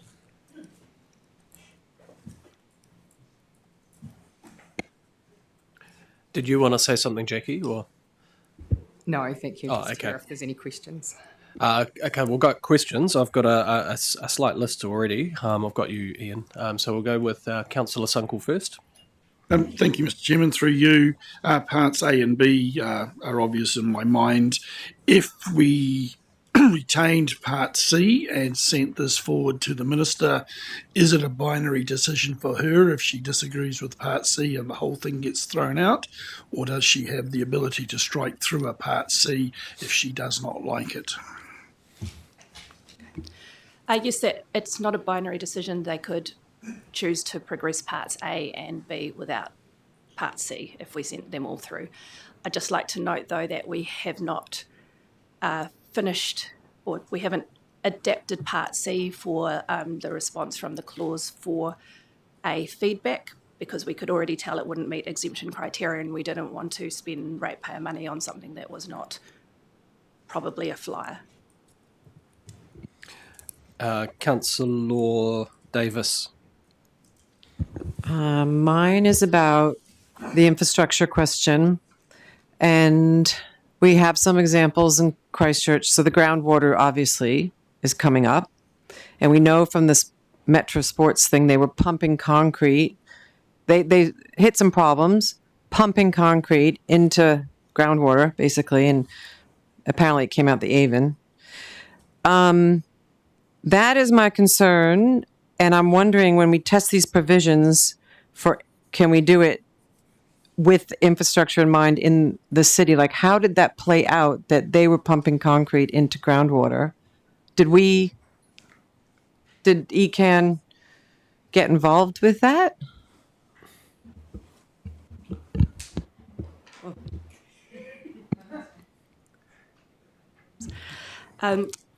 These provisions would enable a different kind of activity, the interception of groundwater related to infrastructure.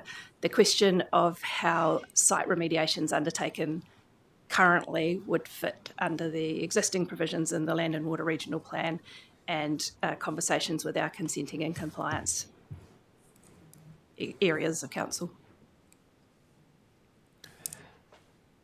Did that answer your question? Yeah. Councillor Megen McKay. Kia ora. Given yesterday's RMA reform announcements, I have a concern that we've not really fully understood the potential legal or reputational risks for this council, particularly in light of the new regulatory takings and compensation regime and stronger justification tests for restrictive provisions. And because Plan Change 8 is not minor tinkering, it's quite significant changes that our community's been waiting for a long time. So, and I heard you say that the minister can assess, but that does not remove our responsibility to do the same, to assess this provisions against the framework that's coming as well, and to really understand what the legal and reputational risks are to us, given the RMA framework yesterday being announced.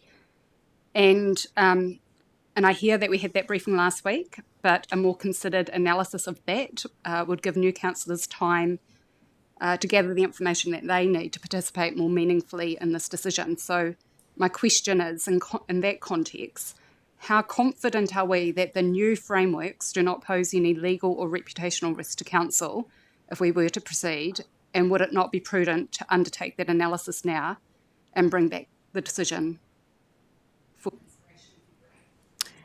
To answer that, I mean, those are all good things to raise, Councillor. The question that also that you posed earlier today, I think rather than assuming that we are not consulting or getting legal advice, perhaps should be changed to that we are. So Wynne Williams have been involved throughout this process of Plan Change 8. So we have been, and that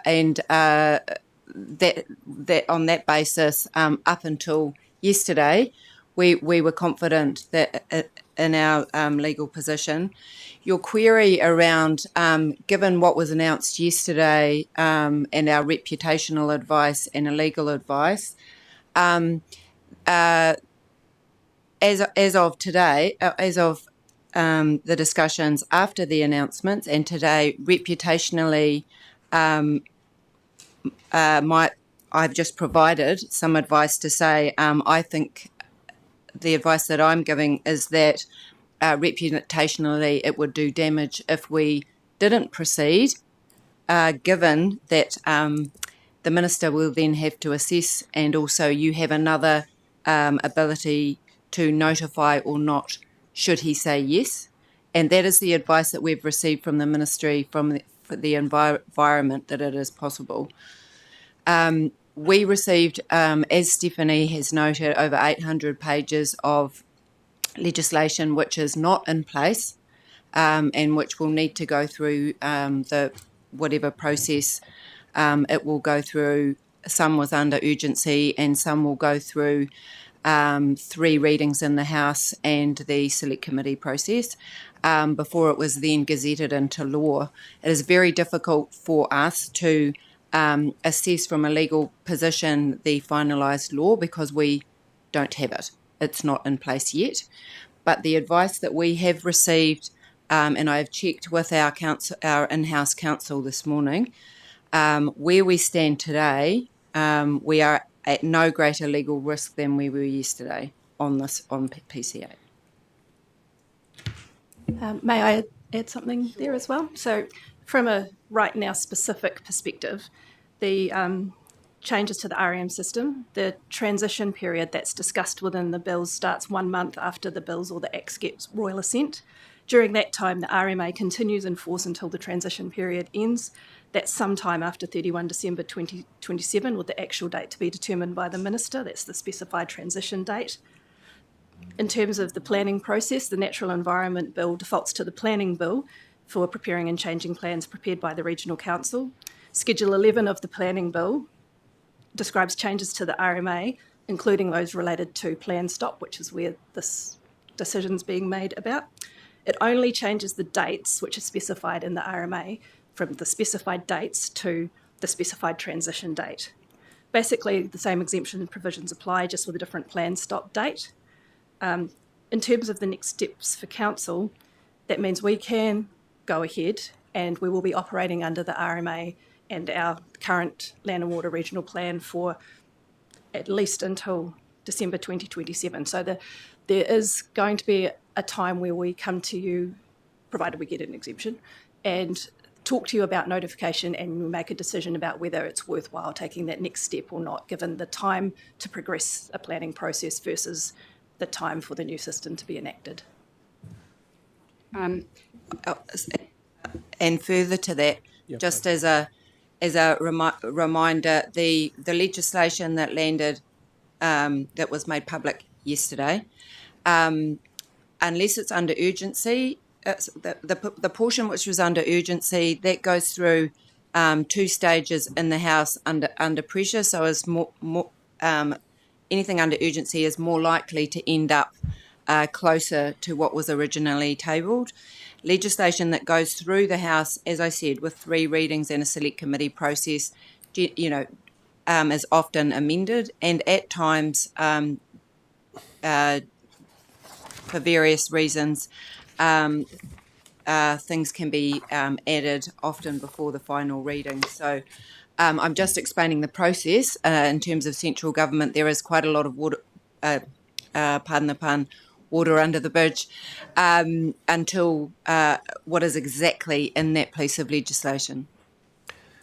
So, look, I just wanted to just clarify, I haven't made any assumptions that legal advice has not been asked for and had through the whole process. So I just wanted to put that on the table. All I'm asking is, has there been any legal advice from yesterday? And what is the harm in us pausing to go, what does yesterday change? And are there any risks? And what are those risks? So that's just prudent governance. And so then the last question I have then is reputational risk. And we were asked, what message do we send? Well, surely could it not be framed up that the message that we're sending is that we were just given a whole heap of information yesterday, and that we actually, as good governors, need time to process it and understand what the risks are to this particular council, and also make sure that we do a risk assessment that's based on our local knowledge and not just giving it to the minister to do that assessment himself. Could it not be reframed that way? Look, we'll take direction from the council. Ultimately, it is your decision. We were asked by the chair and Stephanie to do a quick technical and strategic reputational risk assessment, given that we were sitting at this table in front of you today, and I have provided that to you in my preamble. The technical advice that I have received is that we can proceed, and I have also worked through the strategic reputational risk assessment, albeit in a short time frame, and based on my professional expertise working in central government and also talking to my colleagues. So, but again, the ultimate decision is yours. It depends what message you want to send, and how confident you are that the opportunity, given we're this close to Christmas, the opportunity will still be there later on. But those are decisions for you to make. Thank you. I'm going to move on to Councillor Mackenzie. Thank you. Look, there are 3 parts to the proposed Plan Change 8, and some of it goes back to Megan's comments. But the first part was effectively to deal with what was a the Supreme Court effectively, to sum it down into layman's terms, said it was a drafting error, and that the clear intent of our land and water plan wasn't allowed to be done, and we're trying to correct that error. So I've got no issue with that. The second part is to deal with our own restrictive water rules around developing wetlands, and I've got no issue with that, as we've seen that's unintended consequences of being overregulated. The third part, Part C, I'd just like you to remind us, because I don't want the publicity around this to suggest that we're going out into the snowstorm buck naked, when in fact we have got our land and water plans, and some of our sub-regional plans specifically deals with land intensification rules. And so actually not replacing the land intensification rules that went out with the MPS for freshwater 2020 doesn't leave us standing naked in the snow. Can you just explain those, please? Yes, absolutely. Canterbury has some of the most restrictive land use rules for land use intensification in the country. So yes, we are well covered for land use intensification in Canterbury at the moment. We've got a plan designed to hold a line, and it works. So just to follow up, so my memory of when the MPS required us to, the David Parker's land use intensification, actually it didn't make any material difference to how we implemented our policy. There was just bits that were different, and so we had to implement them. So actually going back to our old plan still doesn't enable a whole lot of environmental degradation. Yeah. That's correct. So our plan was developed prior to that National Environmental Standard for freshwater that was came through in the Essential Freshwater Package in 2020, and it was developed to maintain or improve water quality at that point. Councillor Moody. Thank you, Amy and panel, for the briefing. Yep, I'm hearing you loud and clear that you recommend we approve. Yeah, thanks for all your work over the last couple of years and in the last few hours since yesterday. Noting, like Councillor Megen McKay, I feel good governance practice requires me to pause. I don't feel that I can make a decision under this time frame and this rapidly moving environment. I see some good stuff and some not good stuff, but either way I wouldn't make a decision which feels like an incredible rush and risk. My question is to help with informing decisions, what's the very approximate cost of the plan change proposal that you're recommending we approve today? Like, if we make the decision today to approve it, what would that cost very roughly? To take the next step will be a negligible cost.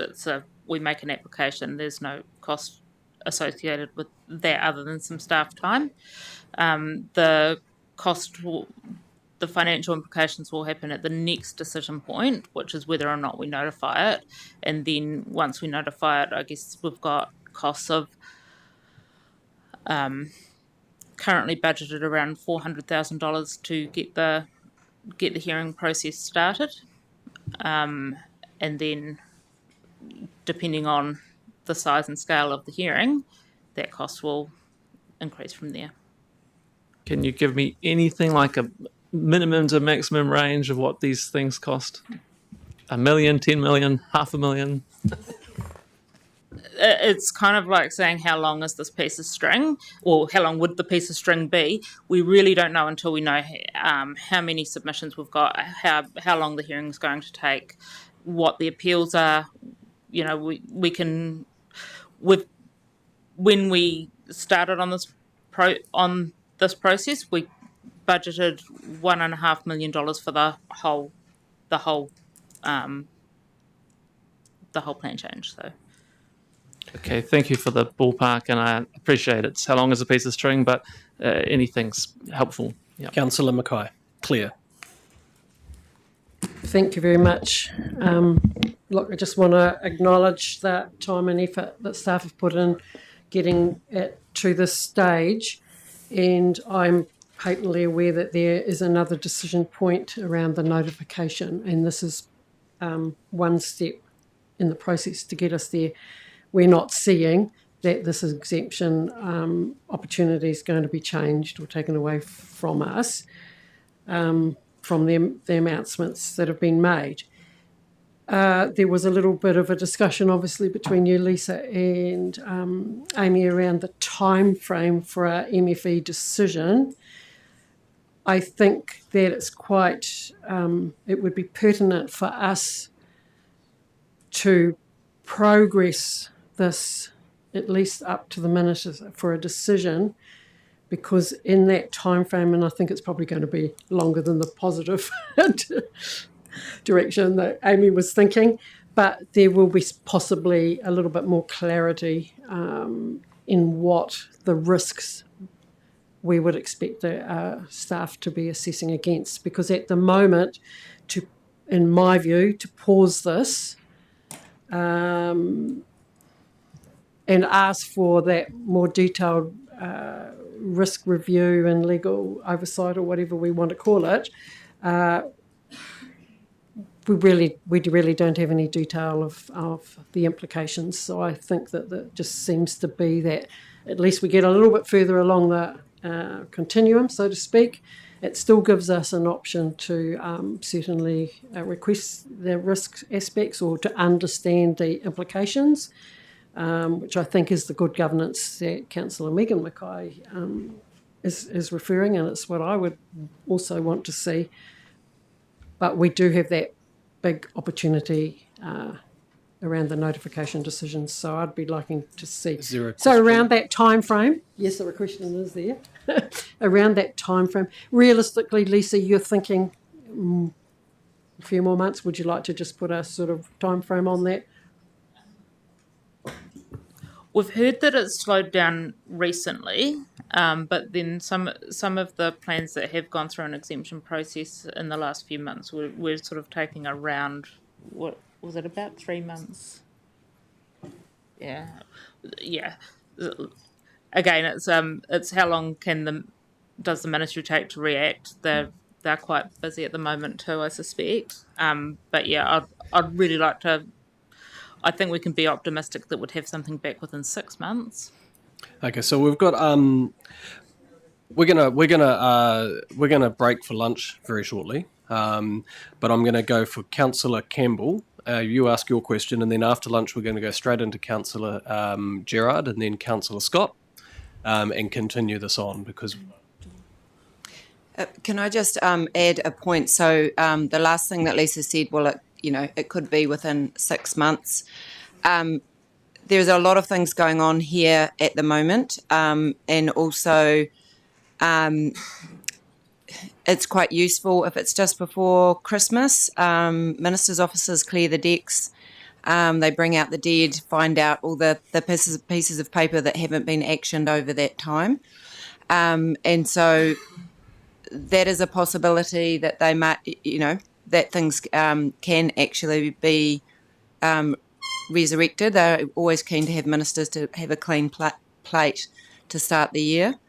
But again, the level of change, we are guessing, and best case scenario, February, worst case scenario, somewhat longer than that. But again, I'm just trying to give you some. Councillor Campbell, we'll finish off with your question.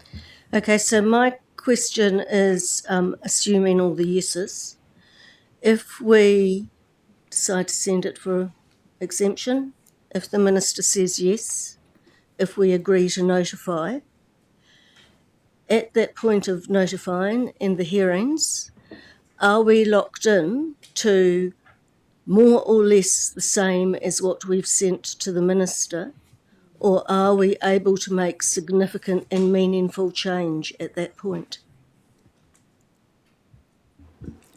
What we send to the minister will be locked in for notification. That's what will be approved to be notified. Sorry, just to clarify, we agree to notify, we get every farmer and environmentalist in Canterbury wanting to make a submission. We get a ton load of submissions. Some of them have significant changes that might be a good idea. Are we at that point able to make significant change? Yes, so at that point, it will go through a hearing. A hearings panel will receive all of the evidence from all of those submitters, and then they will make some recommendations based on all of that evidence. So it will go through the normal resource management hearing process, and the final decision will come back to you after a hearings panel will make some recommendations that will reflect the evidence that they've heard. Thank you. Okay, we'll adjourn for half an hour. We'll come back at 1 p.m.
Let's go. Let's get this show on the road. So we're back into 9.7, Plan Change 8, application for exemption. We will pick up where we left off. The first person who had questions to ask was Councillor John Faulkner, because I accidentally struck you out when you hadn't even spoken first. So we're gonna give you this chance as the first person after the break to kick us off. No, don't take it personally, please. Please. Thank you. I've got a couple of points of clarification on the Hurunu Waiau and the Waipara. And probably to you, Lisa, it might be more, I was just reading in the objectives and policies. I thought back to an issue we had with the St Anne's Lagoon, and there was an irrigation take, and we were trying to augmentate the lagoon water to improve its quality, and that fell over for some reason. I'm not 100% sure, and I think it may be related to this. And I was thinking about that, and from the unattended consequences point of view, have we resolved that type of issue? Yeah, so my memory is not, I'm not clear about whether that did fall over because of a change of use problem, but if the water allocation in that catchment is currently fully or over allocated, then what we were trying to do at that time, and I think it was actually before the Supreme Court decision, so it probably wasn't actually impacted by this particular thing. But today, if we were trying to do that, and I think we were trying to take water that was being used to irrigate a golf course and pump it into St Anne's Lagoon to basically keep the water in the lagoon during a drought when we were having to transport eels out of there and things like that. But I think if we're fully allocated today, the reading of that rule at the moment would not allow for that to happen. I've got another two actually, and in the Waipara, the B flow allocation. What's you're talking about a potential to increase that B? And my memory of the Waipara was it's a pretty degraded and low flow river, and it disappears quite often. So that, and just the final one is the comment around the reputational risk to ECAN of doing this or not doing this, and I'm in the camp that the reputational risk to ECAN is probably in the upper level of high if we do not proceed with that. And the reason there is that with the regulatory reforms and council restructure, unless we can show that we can pivot on issues that are they're not minor, but they're not up in the upper category of importance, then we're just encouraging our own demise. Have you got a question? Okay, can I just remind councillors that we're asking questions at the moment. There will be a time to make statements and debate once we get to the moving and seconding of it. Councillor Gerard. Thank you, Chair. Yes, obviously we're a new council, and as a new councillor, I am finding this very difficult. I just wonder just how fair and reasonable it is to be given such a short time of days, really, to get our heads around this, and as my fellow councillors, and to actually decide on a plan that we've had no input in whatsoever. And I look at her and I've, made notes and, this word's not quite right, and I'm just thinking, why are we using that term when we should be using this, that sort of thing. And it's just like, so just for example, the word constructed to me as a practitioner that's been working with stormwater wetlands, designing those, we always called those constructed wetlands. So it seemed to me, it's a confusing word. Maybe we could use a different word. And these sort of things we haven't had a chance to discuss. And I just feel we're sending something off that we cannot tweak even.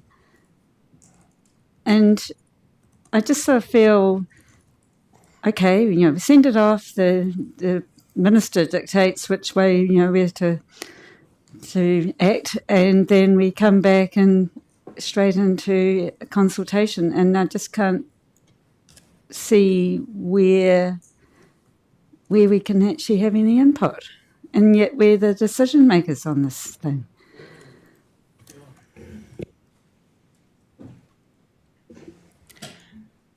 Through the chair, I absolutely accept the difficulty of new councillors and a new council coming in on a long process. That this probably won't be this happens to be the one at the table today, but there are a lot of council processes that are long and that have been started on and consulted with and shaped by the previous council. So I absolutely accept that. In the case of this particular one, we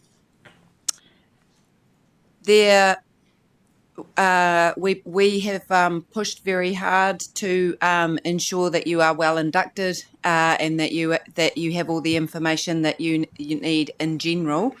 And this is probably the first substantive decision point for many of you, and I think the key for this is that we were trying to outline as best we could a large amount of detail, and we did our best with the hand we were dealt.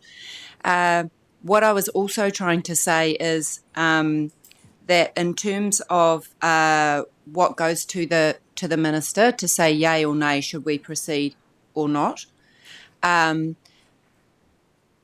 that is closer to the no regrets side than not. What goes up to the minister for that question, exemption or not, yes, is not tweakable at this point. But what my team were trying to identify is that once this goes back to council and it is notified, then we will again have the hearing process, and there will be significant opportunity for everybody to say what they need to say. So this is a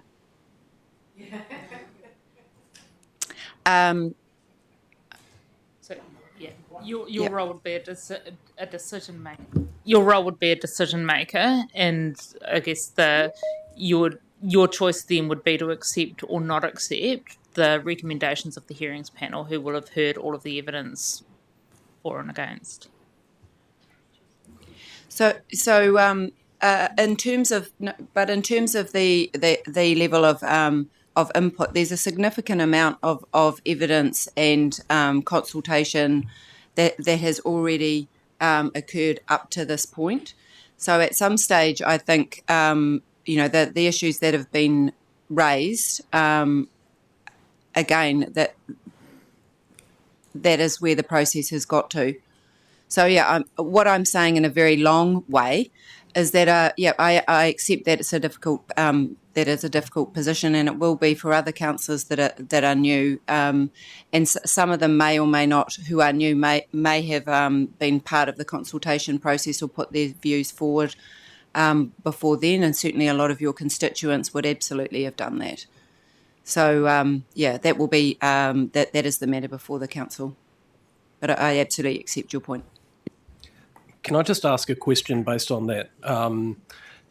If councillors get involved in the process once it goes to the hearing, it's normal process. But if we say things like we're against this or that, that could potentially conflict us out from being a decision maker. So you've got to realise that we're decision makers on the around this table. So could you just outline that, just so the new councillors are aware of this? Yes. So the system is really set up at the moment so that decisions are based on evidence. So that a hearing will take place with an independent hearings panel who will take a broad view across all of the evidence that's provided by submitters, and when it comes back to council for decision, you will have to consider whether or not you've got a conflict of interest in that. And I should probably defer to our general counsel for any legal advice on that. But if you've made a submission and declared a position on it, then you've probably conflicted yourself out of the ability to make a decision on it at a later point. Predetermined view is probably what I was meant to say, rather than conflict of interest. So we just, as decision makers, we have to be very careful about that in these regulatory processes. And just to clarify, my probably comes a response that there are several touch points for council. The next one is you'll be after today, you'll be asked to resolve to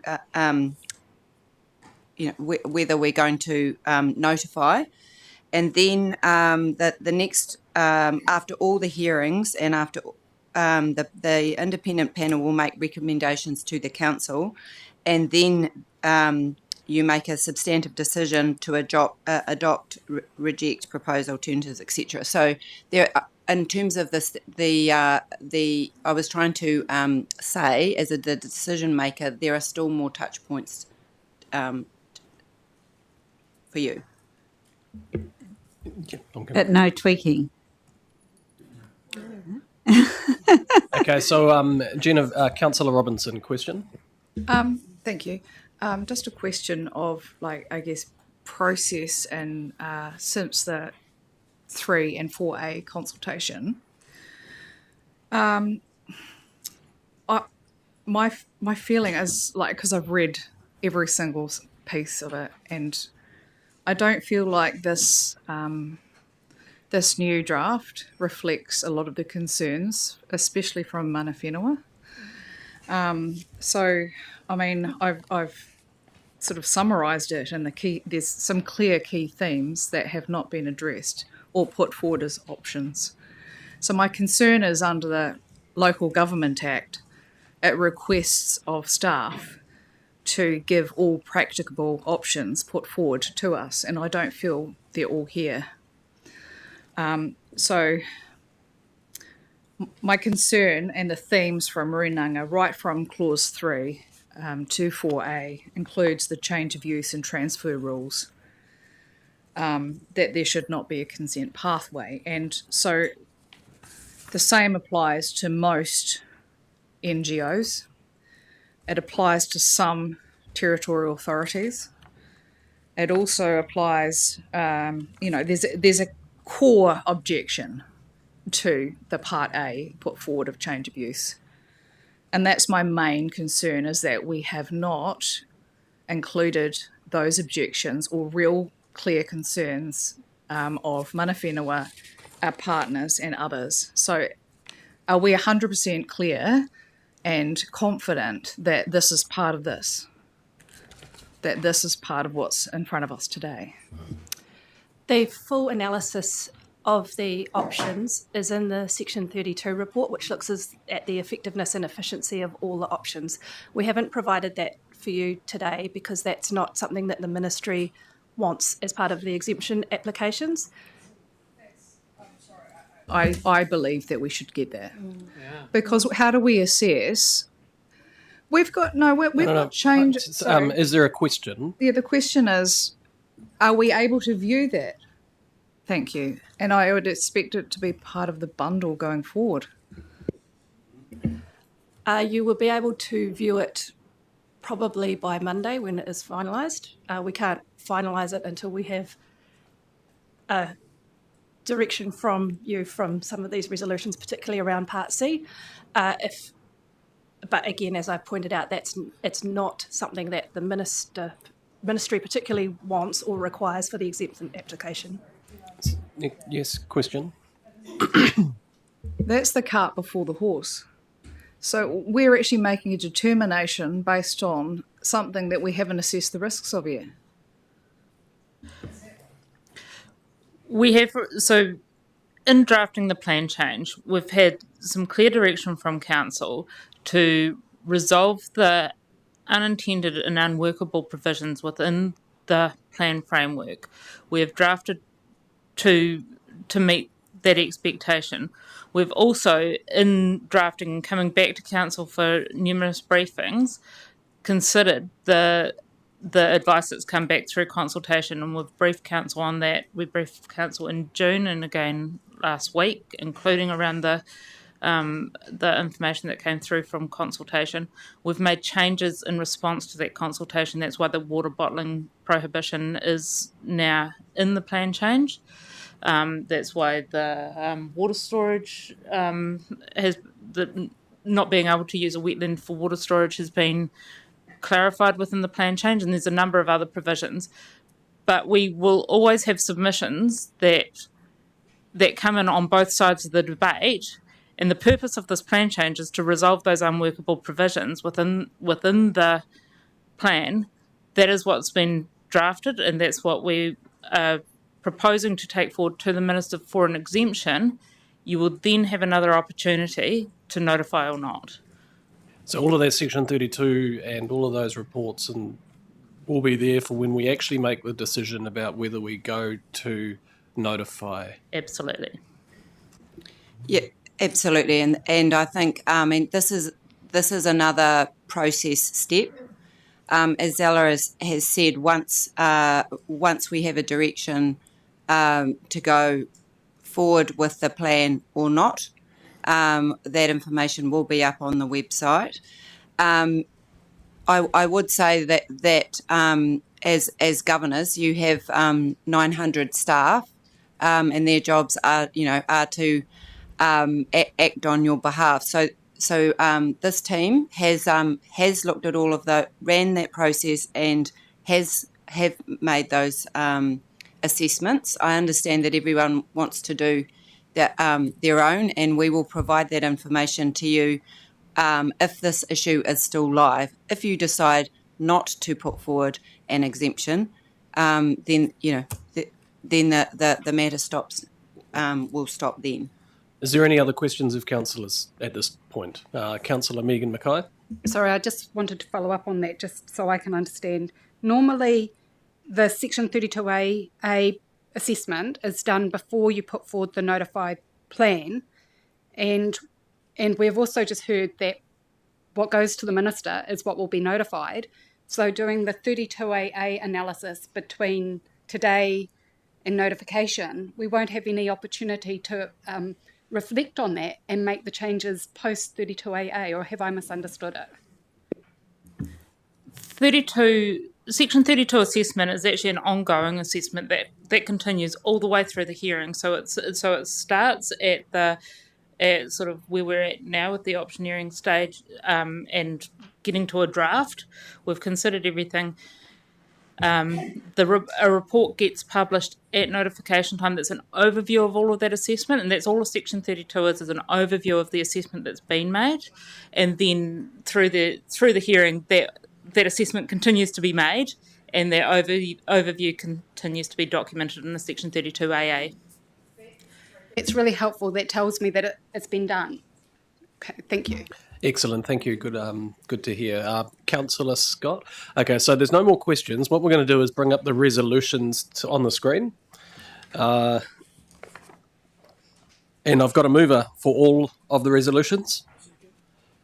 And then I've got a seconder in Councillor Sunckell. So moving by Councillor Scott, seconding by Councillor Sunckell. Sorry, brain just turned off for a second there.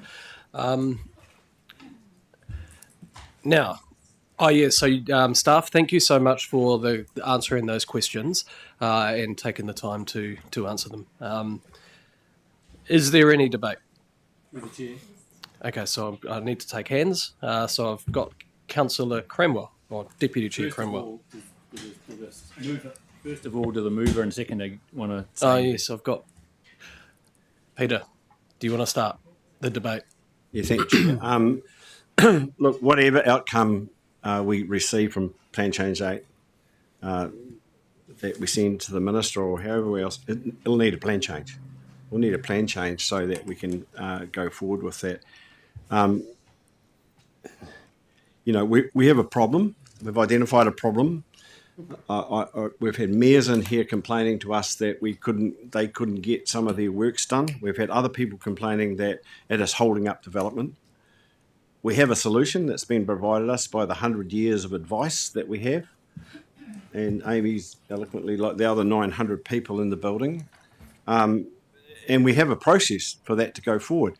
And one of the things that we need to do here is trust the staff advice. We need to trust the staff advice. I'm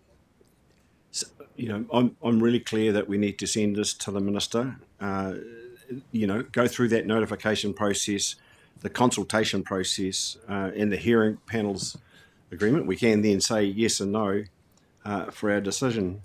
But I believe holding this application in-house at this time is a really poor process for us as a regional council, and this will be quite visible to others, and I'm not putting any spin on that at all. But the thing that really gets me on this is we're denying the people that this is impeding in terms of process. We're denying them a solution for that. And so what that does, it smacks at the two real key areas of the RMA, which is fair process. People are allowed a fair process and natural justice. And we're taking those away from people. We're taking those two principles in this council, and we're saying to ourselves, hey, look, we know better, we can tweak this. We're not happy with it.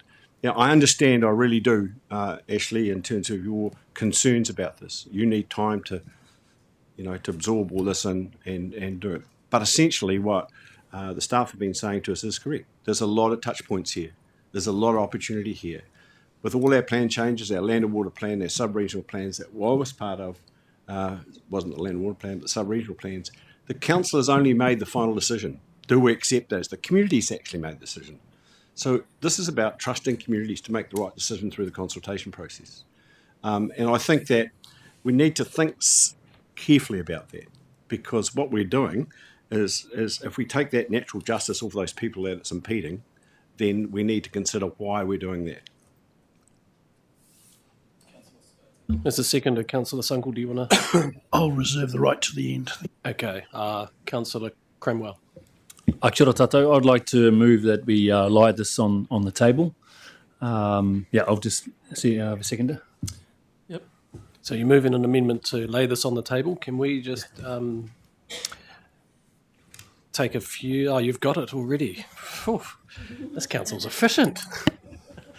So we've got that. So moved by Councillor Cromwell and seconded by Councillor Moody. So under the standing orders now we need to deal with the amendment. So Councillor Cromwell, do you want to open up the debate on the amendment? Yes, I will. I believe laying it on the table for the 25th, I think it's the 25th of Feb council meeting, that's the next one? Yes. Yep. That, in that time, central government officials and ministers may bring more clarity for us with regards to the RMA reforms and give staff more time to reflect on the impacts. We heard from Amy and her team that they mentioned that this is the best that your team have done in the short time frame, and our short time frame is less than 24 hours regarding, at the moment we have lots of changes and reforms. We've already know the simplifying local government, we have the rates capping, and now the RMA reforms that came out yesterday. So in a sense of, I know the chair and the CE had got a memo, and I think Amy read it out before, but that's kind of, that's put on us right now. And in a sense, I believe to have good governance, it would be good to have a workshop on that prior to the 25th of February council meeting. I don't disagree with some of the things Councillor Scott has said, but I just believe that in this current, where we are at the moment, previous paper 9.2, we laid that on the table. It's similar but different issues, and I believe for us here on the table for good governance that we just need to take note of everything that's happening and then make sure we haven't missed anything, because it's such a short time frame that I believe less than 24 hours to actually see that there is no other effects. It needs to come to the 25th of February. Kia ora. As a seconder, Councillor Moody, do you want to speak on the amendment? Or you can hold to the end. I'll hold to the end following my matua here, Sunckell. Excellent. Okay, so anybody want to speak about to the amendment? Councillor Scott. Oh yes, I'm totally against this for the reasons why I moved this recommendation, and I think that it puts us in a poor light that we're not prepared to deal with issues that are put before us with very strong empirical evidence over the last 3 years. And in terms of the thing that I said, and I believe doing this is really poor process and really poor leadership from this council. Councillor Sunckell. Thank you, Mr. Chairman. I speak against the amendment as well. We have put a number of years of work into this. We have the challenges of the Awa decision, the use and take that has crippled our territorial authorities. It has reduced our ability to change land uses, to rectify unintended consequence. And here we are again, having annoyed the government to the point where they have decided to get rid of us. We will continue to do such things and annoy them once more, and absolutely annoy our communities and our territorial authorities. We had our conversation earlier in the day as to what we might be able to talk through and with our territorial colleagues. Putting this matter on the table only further widens the division and creates a frustration that we have no ability to come back from. We are either the regional council doing the best for our communities, or we might as well bugger off tomorrow and let the government get on with their changes. This is critical to our future. Any vestige of authority that we have within Canterbury and our communities sits in a decision like this. And I see you, Ashley Campbell, shaking your head. You have no understanding of the challenges that we are facing in our rural and wider communities. This is critical to our future. Can I just caution councillors to not direct comments at other councillors, please? I've got I've just. I apologise. Thank you, Councillor Sunckell. No, I've got an order, and you are next on the order, Councillor Robinson.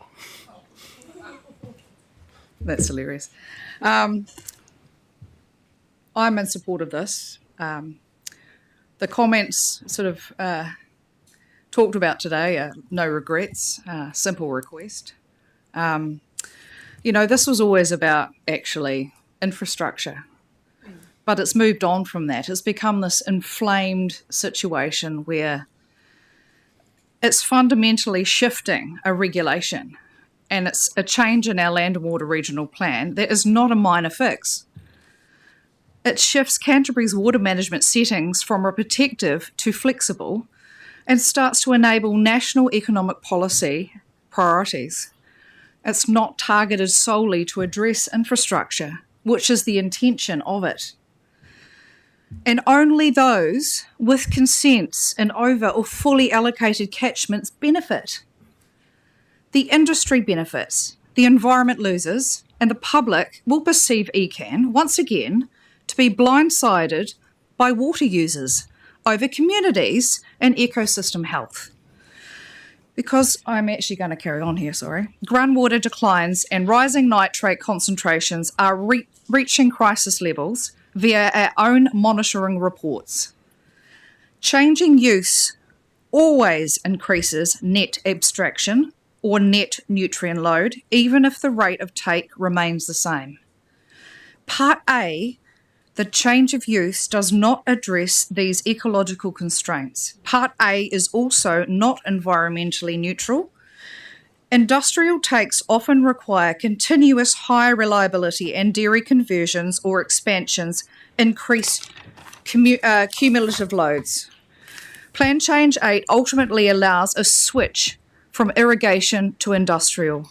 It weakens and rewrites elements of our Schedule 10 policies 11.4.26, 4.65 and Rules 11.5.33 to 11.5.37, effectively removing the restrictions on transferring groundwater in over-allocated zones and only those who already hold a consent. It sidesteps the Court of Appeal's reasoning in the Awa case by creating a standalone new lawful reallocation category.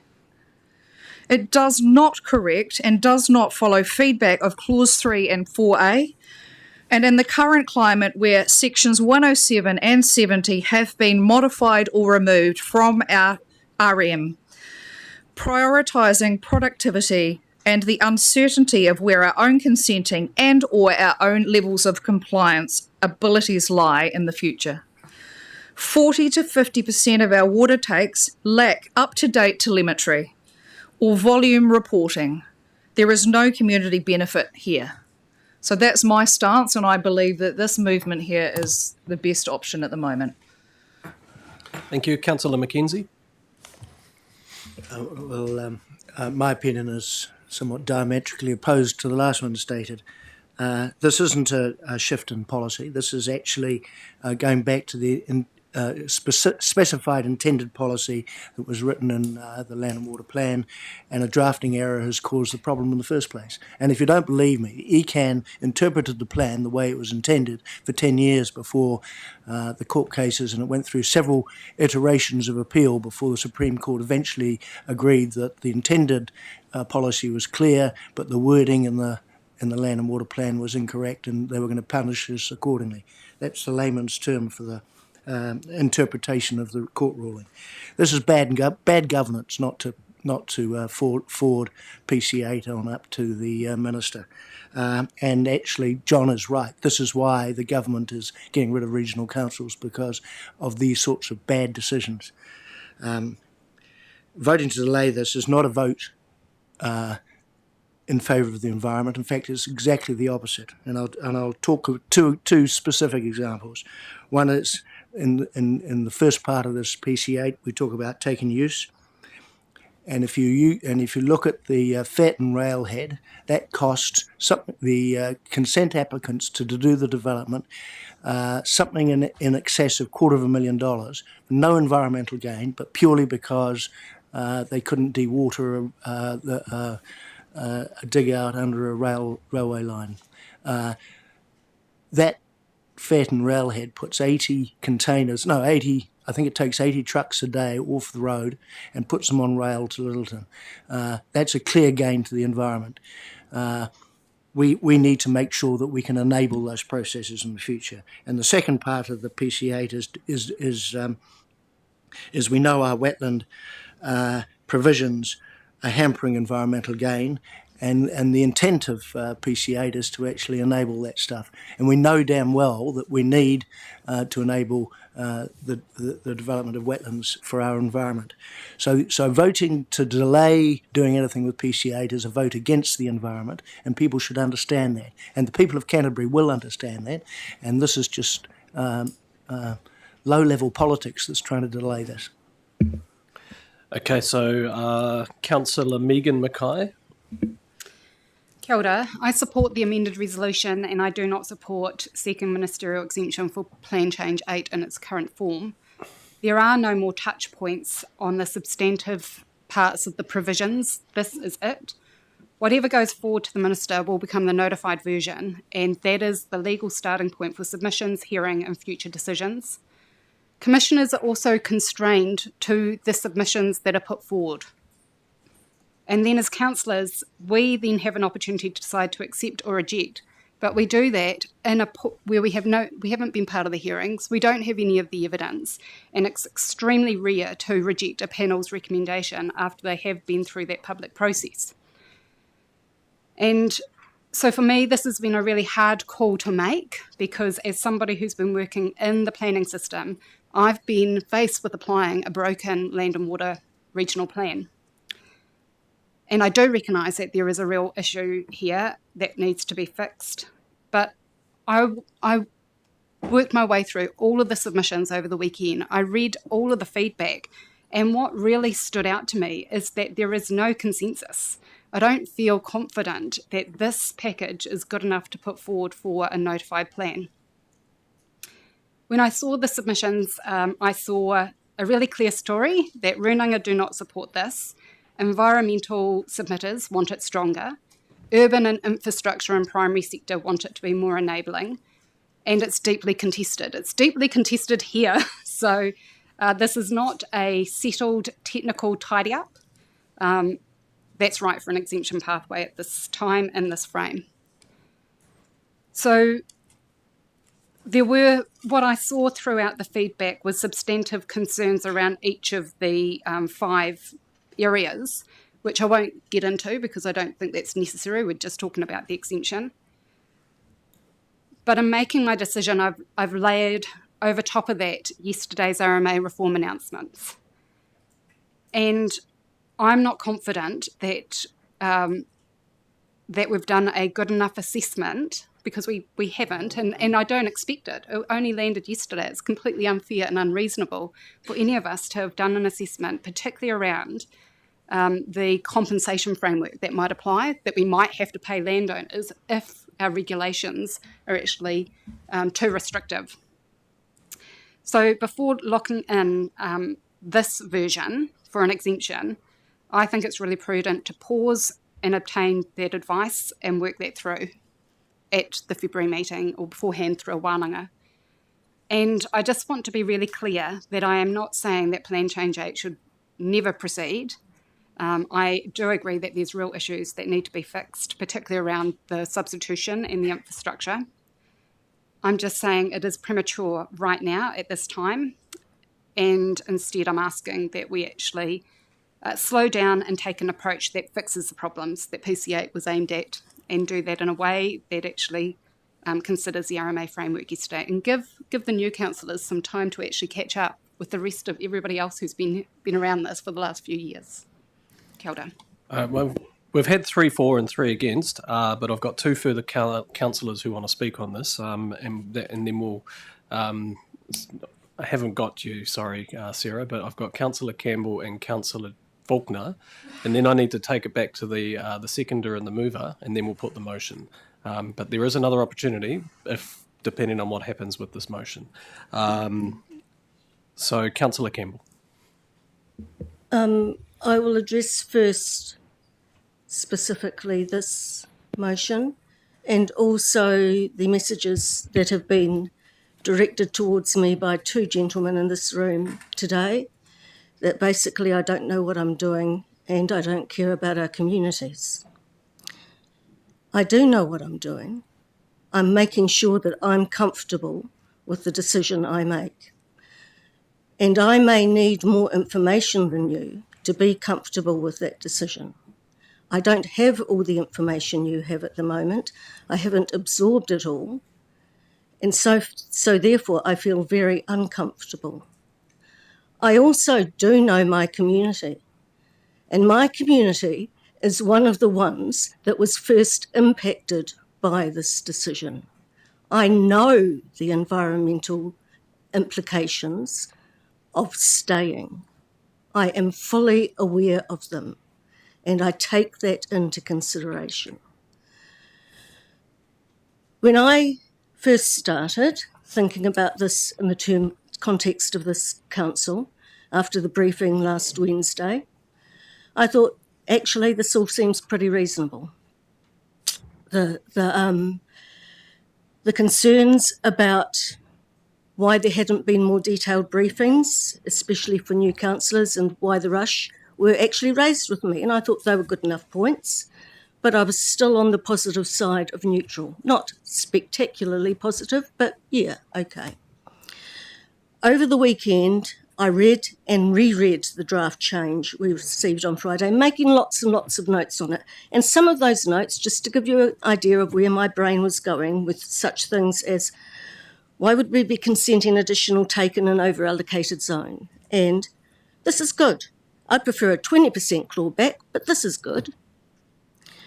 I was still on the positive side of neutral, but wanting the opportunity to make some changes. Then I actually went back and read the submissions, and my position changed. Submissions from rural and farming groups largely wanted changes that would make the plan even more permissive. There's no surprises there. Some of the other submitters shared my concerns about over-allocated zones and clawbacks. But what struck me was what Megen has commented on, was that the Runanga and NGO submissions, they had a repeated use of the phrase, wait for it, unintended consequences, or similar. From Fish and Game, we got the list of infrastructure critical to the community is ill-defined and may be open to misinterpretation. From the Environmental Defence Society, we got that this would potentially enable wide-reaching adverse effects on freshwater health. From Arawhenua, we got, in trying to address a specific matter, the plan change applied the concerns too broadly and there may be unintended consequences. There were many more comments along those lines. So I went back and reread the draft change to see how these concerns had been incorporated. And at that point, I jumped from neutrality and realised that I couldn't support this going further. Some of the questions that I asked today were to see whether we'd have a chance to do something significant about that. I talked to colleagues, several of whom are much more experienced than me in planning, and they shared similar concerns, but were more able to be more specific in their unintended consequences. Their fears included water trading, fundamentally changing core rules of water allocation, and further agricultural intensification. And so what I got to was that in trying to stop one set of unintended consequences, which I do know the effects of, we would be instituting another or allowing another set of unintended consequences, some of which we may know, but some of which are unknowable. And I don't believe that changing one set for another set is a particularly good idea. The basic problem is one of water over-allocation. And until we solve that problem, any attempt to deal with individual unintended consequences will lead to another set of issues. We need to deal with the over-allocation. I'm aware that this is all happening in an environment of rapid change, and that's what a lot of the discomfort is about. There'll be a new national policy statement on freshwater by the middle of next year. Individuals will be able to apply for new consents under the transitional system from next year.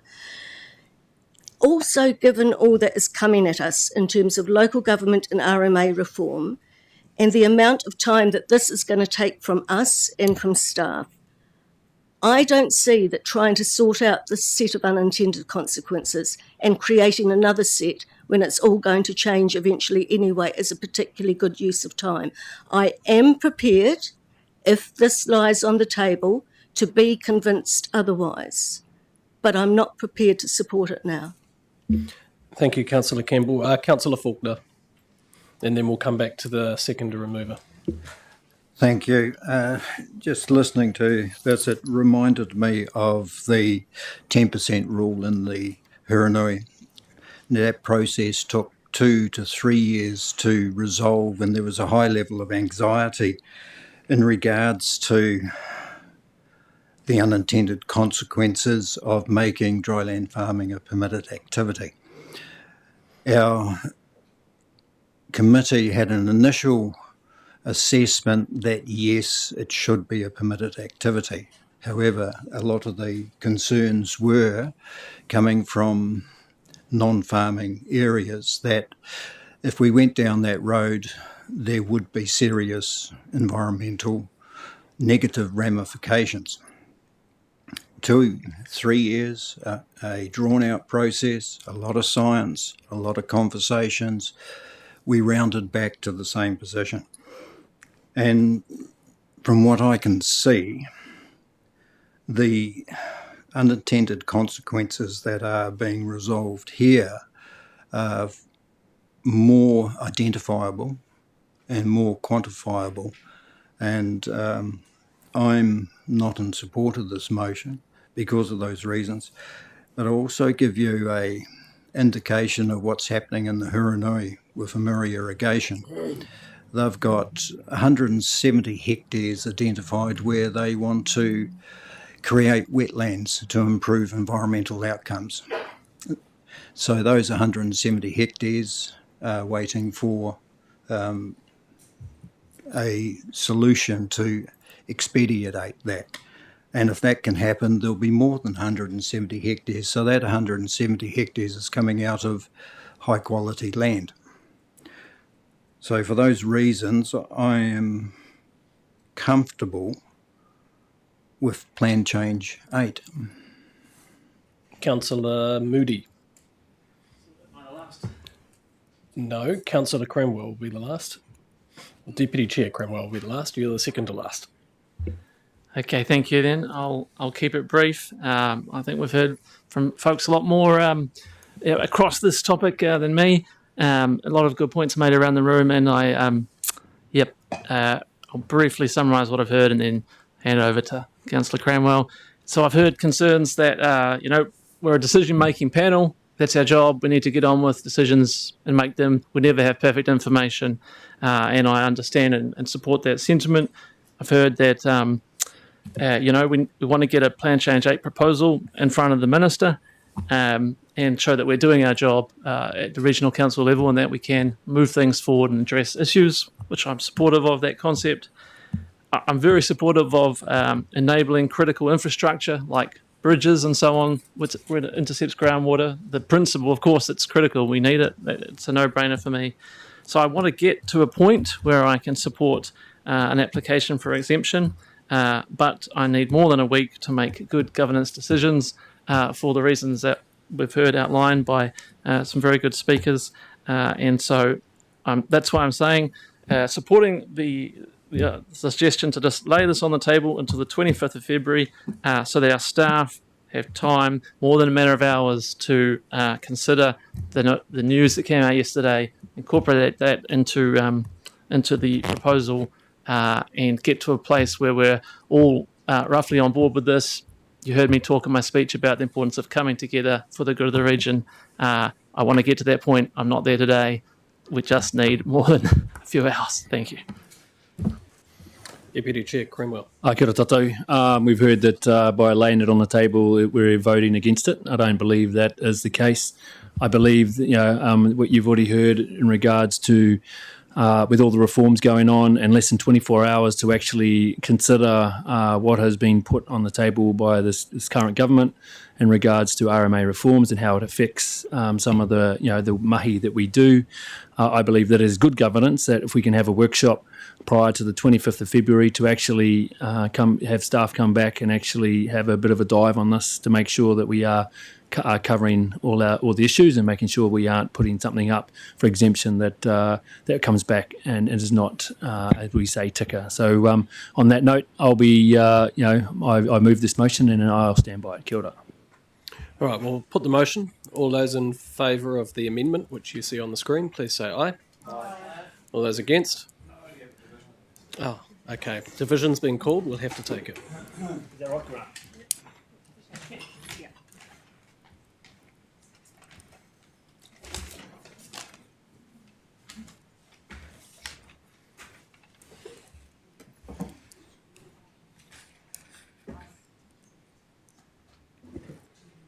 Councillor Davies. Katrina, can you just put your microphone a little closer to your... Sorry. Councillor Davies. Yes. Councillor Ward.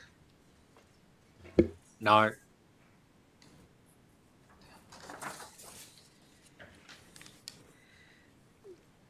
Councillor Moody.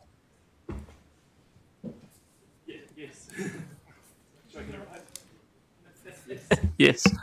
Apologies, first times. Chair Swiggs. No. Councillor Sunckell. No.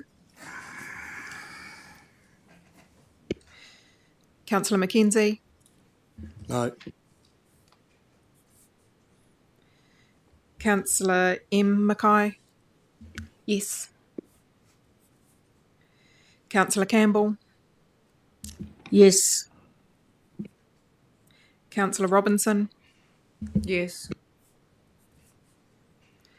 Councillor Davis. Yes. Councillor Lamont. No. Councillor Scott. No. Councillor C. McKay. No.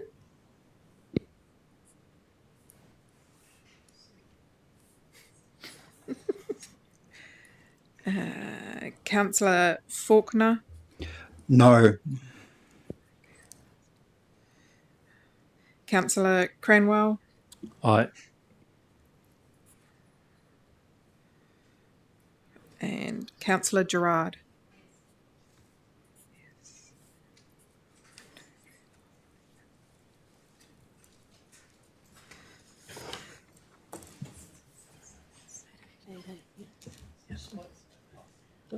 Okay.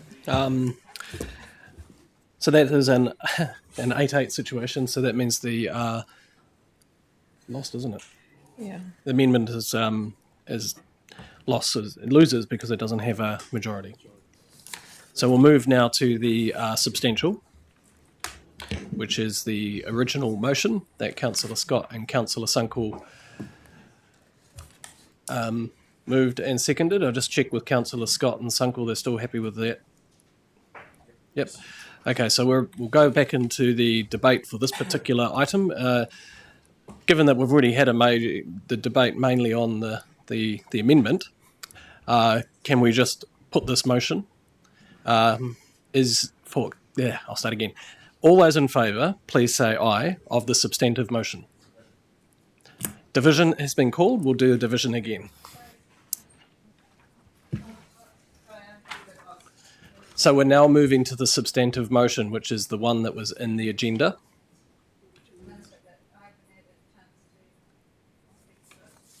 We spoke, that's what I just asked. I said we've had all of those and that's what, so we're now putting the motion. Yep. Councillor Davis. Yes. Councillor Ward. Yes. Councillor Scott. Yes. Councillor Cranwell. Abstain. Councillor Davies. Yes. Chair Swiggs. Yes. Councillor Gerard. Can you just use your microphone? Sorry, Councillor Gerard. Abstain. Councillor Lamont. Yes. Councillor M. McKay. No. Councillor Robinson. No. Councillor McKenzie. Yes. Councillor Moody. Abstain. Councillor Faulkner. Yes. Councillor Sunckell. Yes. Councillor Campbell. No. Councillor C. McKay. Yes.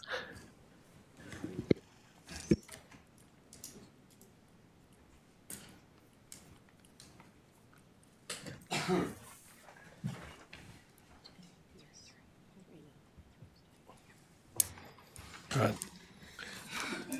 So 10-4, 3 against, 3 abstentions. The motion has carried.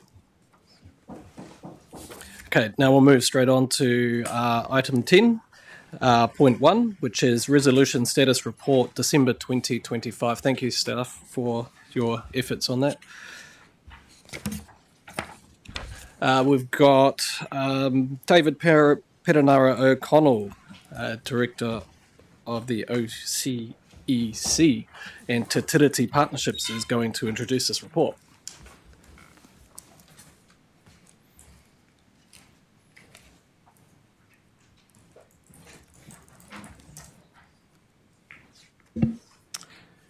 Kia ora, councillors. I'll take the report as read and happy to take any questions. Any questions? No? Okay, can I have a mover for the... can we get the resolution on the screen? Oh, sorry, I have a question of council from... Are you going to move it? Oh, sorry, yep, cool. Yeah, second. So moved by Councillor Ward, seconded by Deputy Chair Cromwell. Thank you, David. Anyone want to speak to it? All those in favour, please say aye. Any against? That's carried. Okay, so we're moving on to item 10.2, pages 54 to 59 of the agenda, Nitrate Notice of Motion Update. Tim Davey? No, I don't believe it is Tim. So who's coming to introduce it? It is Taflin is coming to introduce this item. And Cam Smith, who is Senior Strategy Manager. Kia ora, councillors. Yes, Tim does send his apologies. He was meant to be here presenting this report. I'm just going to give a really quick context for the new councillors on this. So on 17th of September at the council meeting, there was a notice of motion. Essentially, it was in 3 parts, and we thought it would be useful to bring back this paper. It's split into those 3 parts, which Cam can answer any questions on. We just wanted to bring back some visibility of some of the actions around this notice of motion. Thank you, and through you, Chair. So I will take the paper as read. However, I would like to draw your attention to 3 key actions that have been underway since that September decision. So the first is the engagement occurring across the agricultural sectoral leaders, councils across Canterbury and with Taumata Arawai, the Water Services Authority. And this engagement is focused on how we can collectively respond to this issue. The second is the workshop series that you'll be very aware of that ran over the last 3 weeks with regard to nitrate, and that was in direct response to the notice of motion in part 2 of that notice of motion. And the third action is work to improve our understanding of household drinking water self-supplies in Canterbury and targeted communication to those households, and also ongoing work to facilitate uptake of treatment systems for those households. And I'll leave it there. Thank you. Any questions of Cam? Councillor Campbell and then Councillor McKay. Just under the strengthening leadership and coordination, point 7, about the establishment of agricultural sector strategic leadership group. I just wanted to know who are the members, and are there any independent scientists on there, or are they all industry? Through you, Chair. That came about when the primary industries groups reached out right after the notice of motion and sought to meet. There's a variety of members in that, from significant companies to irrigation schemes, etc. They're all chief executives or their representatives.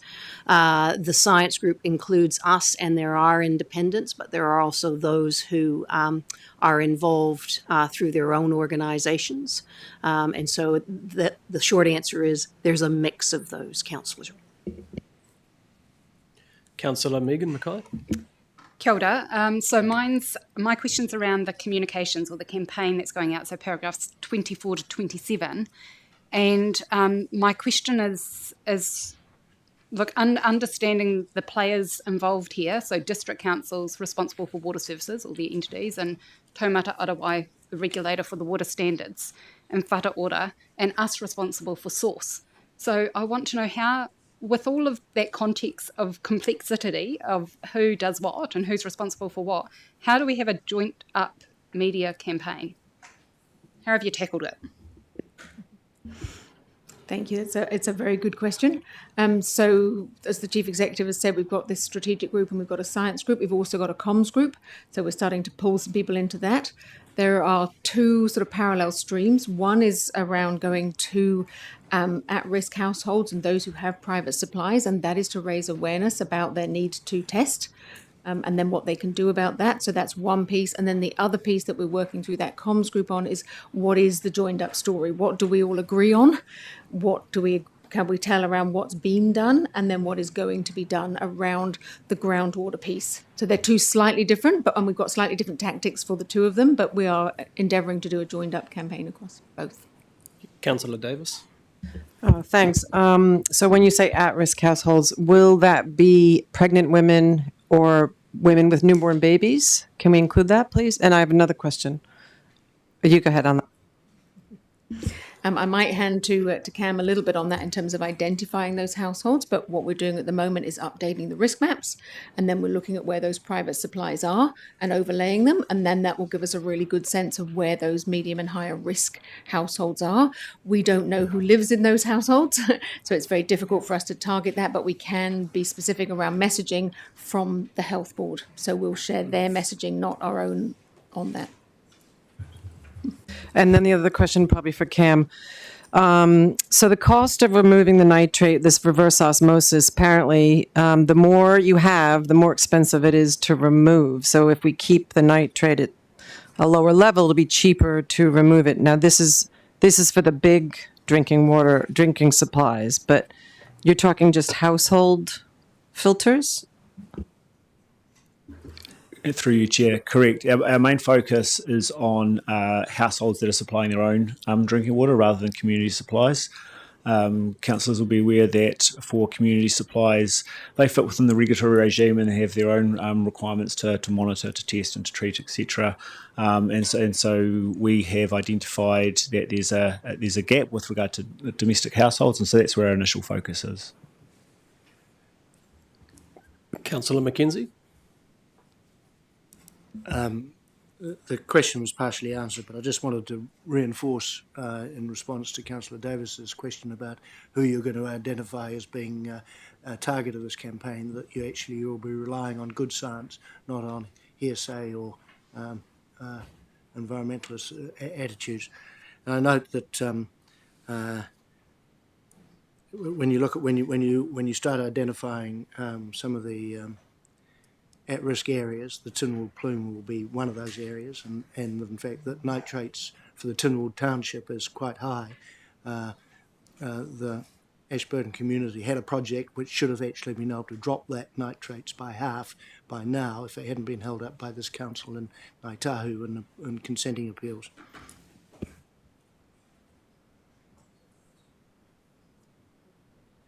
Yeah, my original question was to verify, was to ensure, and you answered it. Thank you.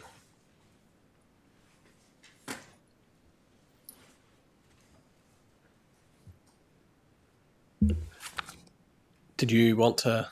No? So I think we'd answered it in the question. Okay. Yep. Then we've got Councillor Cremwell, or Deputy Chair Cremwell. Kia ora korua, just on the part of 21, just in the sense of communication with ngā runanga into the future. I see you have Toroputuia, but are you contacting individually, especially once that risk map comes out? Through you, Chair, yes, absolutely. So we'll have the risk map that will come out, and we'll also be able to, so we're doing work to understand domestic self-supplies, but also our overlay marae locations with the risk maps as well, and so that's going to form conversation with Papatapururanga. Councillor Gerard. Thank you, Chair. Yes, back to strengthening leadership and coordination, 7 and 8. I'm delighted that this work's been done and set in the past. I campaigned on this very idea. So I'm just wondering, whether it's possible that we could have some updates on, I don't know, it might be all in confidence, I'm not sure, but is it possible that we could have some feedback about any progress that's been made in the finding causes and the discussion around the causes and solutions? Because I'm sure there are solutions out there. It's not hard to know what they are, but is there any hopeful signs that the industry are really serious at looking at this? Thank you. Yes, it's good questions. Thank you, Councillor. Absolutely. We've got a really good group of people who are meeting. The Chief Executive might want to make some comment on it as well, but we've got a number of agenda items working through. Everybody seems very willing to find solutions. The conversation is running in parallel to the Notice of Motion actions. So we're making sure that they're joined up, and we'll be bringing whatever goes to that group will come to councillors as well. So you'll have exactly the same information as it progresses. Yes, the Chief Executive was going to add something. Thank you through you, Chair, and thank you for the question. First and foremost, I want to recognize the people that have come and that we have worked together with. They are all being positive and constructive. And in that context, there's a few things. One is around data and better data sharing, because there have been walls around these for commercial interests. There is every reason that those companies and those entities wish to share, and how we can bring that together. And I see that as a very positive sign. You could argue that because there are so many different agencies involved in this, everybody ultimately does this. In other words, no one's responsible because it's not clear who's responsible, and things fall between the cracks. My statement to them was that while this council may not be statutorily required to attend to this, we have an ethical concern and an ethical request.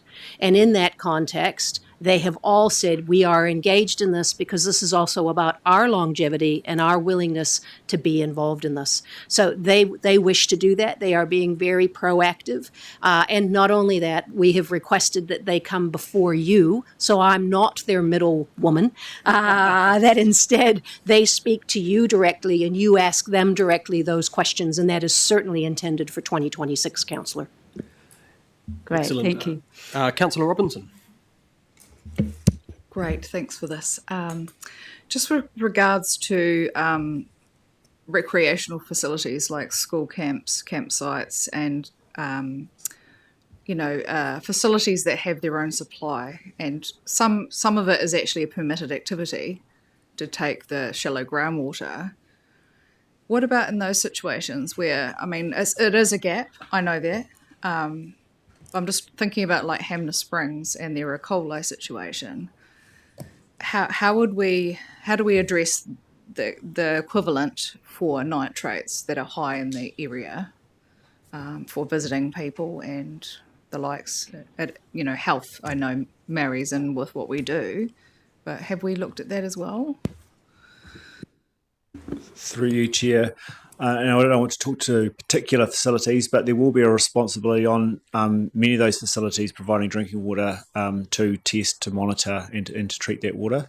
Noting that the majority of the carve-out position is just for households supplying 25 or less people, but they are specific that it's households or dwellings rather than recreational facilities. So from a drinking water perspective, there is an obligation on those or a requirement on those facilities to test, treat, monitor. Councillor Scott. I've got another angle on this, so I'll wait till the... Okay, we've got Councillor Faulkner. Just circling back to the agricultural leadership group, have you got a time frame on when they would be expected to present to the council?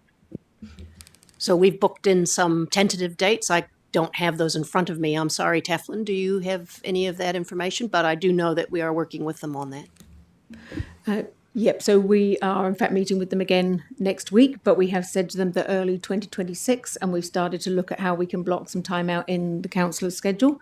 So we're just then going to be offering out those spaces to them to come in, but we've got a list of about 8 who've already said yes, they would very much like to come in and talk to council. So we'll just be working through with governance and with them to bring them in. So we're looking at early sort of February, March, when council's back. Is that all, Councillor Faulkner? Okay. Any other questions before we go into Councillor Scott's segue? Okay. Just a minor one. Was it the Public Health Organisation? Where do they sit in this under 3 roles and responsibilities? Are they part of who you feed into your work? And Sorry, through you, Chair. Are you referring to the Centre for Public Health? Is that the academic group? Oh, Te Whatu Ora. Yeah. So we absolutely, and this comes back to Councillor Mackenzie's comment. We absolutely rely on Te Whatu Ora for health, for providing kind of health guidance on this, and we also rely on Taumata Arawai Water Services Authority for guidance on treatable solutions, on acceptable solutions for treating that water, etc. So we do work very closely with Te Whatu Ora. Councillor Scott. Yeah, thank you. So when I spoke this morning about the WIMO bit of this, the Navy nitrate issue, Nick and I have been having pretty interesting discussions about a non-statutory space that we can utilise. Nitrates is topical. It might be an opportunity for us to start some of those conversations. Those conversations include like pretty widely with milk companies, but also with Lincoln, and also recently with Ravensdown and others who all play in that part, and banks. And I'm not pushing that, but I certainly, Nick and I can desire that, but we can't start that conversation. That's, I think the bit that needs to go in place there is the regional council's response to that. So Cam, I don't know whether you want to talk to that or whether the chief executive wants to talk to that or not. But I think that somewhere along the line, we need to make sure that we can start having those conversations, because there's varying views about what we can do, and there's varying views about what our future does look like. And I think once we get the opportunity to have that conversation, we should start it. We're really keen to start it in South Canterbury. We don't really want to start it in Selwyn. That's not our jurisdiction to do that. But I think that we have an opportunity to have a conversation, because although the Waimate people or the Glenavi people will have really potable water soon, because the source is less than 0.01% N coming out of the Waitaki system. So that'll fix that. But the nitrate in the groundwater seems to be a statutory response that's required to that. That's one of our fundamental roles that we have. And we can't just say, oh, it's fixed, we can walk away from it. So I'm wondering, and we don't need to have a decision on that now, but I would think in the next year we need to start having that conversation. The CE, Stephanie. Thank you, Councillor Scotton, and thank you for raising it. Absolutely, we do, and certainly in the strategic group, the conversation has led to those. There's quite a lot of activity that they can do with their people, whether that's an irrigation scheme, a catchment group, etc., where the energy of the willing could actually shift things quite fundamentally, and I think those are the conversations for 2026. I encourage you to keep asking them, and certainly we will be putting that to you, including through Brett, as you know, through the Director of Operations, about how we bring this together. Just a wee bit to add to that, also very, very early discussions about data from people in the rural communities, and the utilisation of that for public good, but also utilising that so we all understand that public data, and that gives us a jump-off point for change, and we certainly have got some acceptance that we need to walk into that a bit more in the rural community. So that may be a conversation also that we can start again. We've got a couple of links into that, so we'll share those. Thank you. Okay, so thank you. Is there any other questions?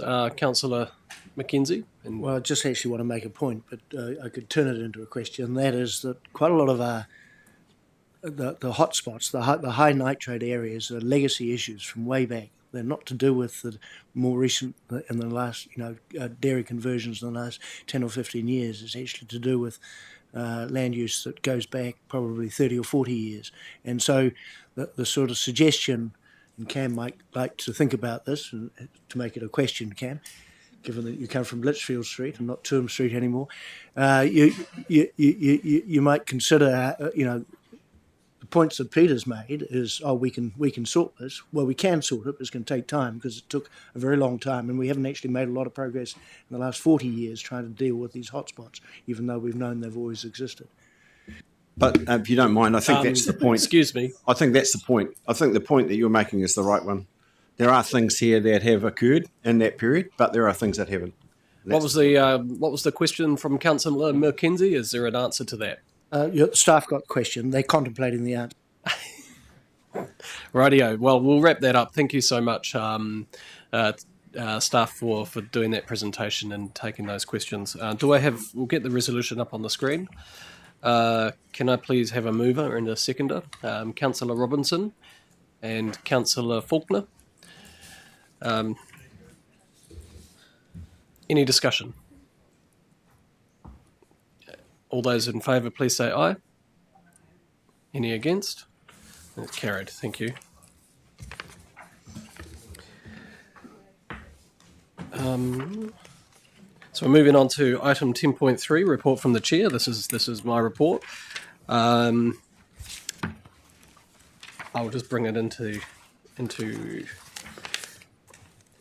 I'll take it as read. There's quite a bit in there. There's a couple of supplementaries. What I might do first is ask Lisa to come up to the table and just quickly talk about the separately circulated draft submissions that I'm asking the council to have a look at and will be approving today. If there's any questions or anything from councillors on those. So that is the... What was that? Sorry, what was the question? Oh, so what I'm doing is I'm asking Lisa Goodman, General Manager for Governance, to come to the table, just in case there are any questions on the 3 separately circulated draft submissions that are in your separately circulated pack. The proposed bylaws for Rapaki, Whakaropo, and the extension to the Mai Tai reserves around Littleton, the life jackets for children and young persons bill, the draft New Zealand standard local government standing orders. Now, these would normally come through Strategy and Policy Committee, but because we haven't stood that up for the first meeting yet, and there's just so many submissions coming through, that I've put them into my chair's report so that we can have at least some visibility for the council over those, and anybody who wants to ask questions has that opportunity. Anybody? No. Okay, that's a good sign. Lisa, don't leave. There was a secondary reason I wanted to get you up to the table. This is your last meeting with us. There was some method to my madness there. And I really want to acknowledge you for all of the work that you have done with this council since the time that you've been here, and just say thank you on behalf of myself, the council, and all of your colleagues who have enjoyed working with you, and for the impact that you've had with us. You will be missed, and I hope that some of the legacy of sorting out some of our paperwork behind the scenes will continue, because you've done a really good job at that, and I definitely appreciate it. So, is there anything that you wanted to say? Well, thank you very much for those kind words, Chair. No, it's been a pleasure. Pleasure working here at Environment Canterbury with councillors in both the previous Triennium and the new Triennium, and I've enjoyed my whole time here. So thank you very much. No, thank you. I think I'll give you a round of applause just to say thank you.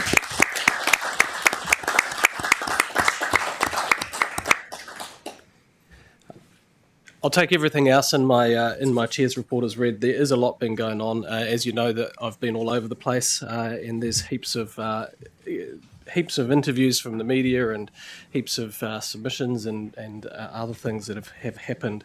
But my focus is still to get out in the community and do cool things and make sure that we're leading those conversations, especially around the governance structure of this organisation. Is there anything else that you wanted to add there, Deputy Chair? I've got a question from Councillor McKay. Please don't make it hard. No, it's not really a question. Can I make a comment? Yep. Okay, thank you.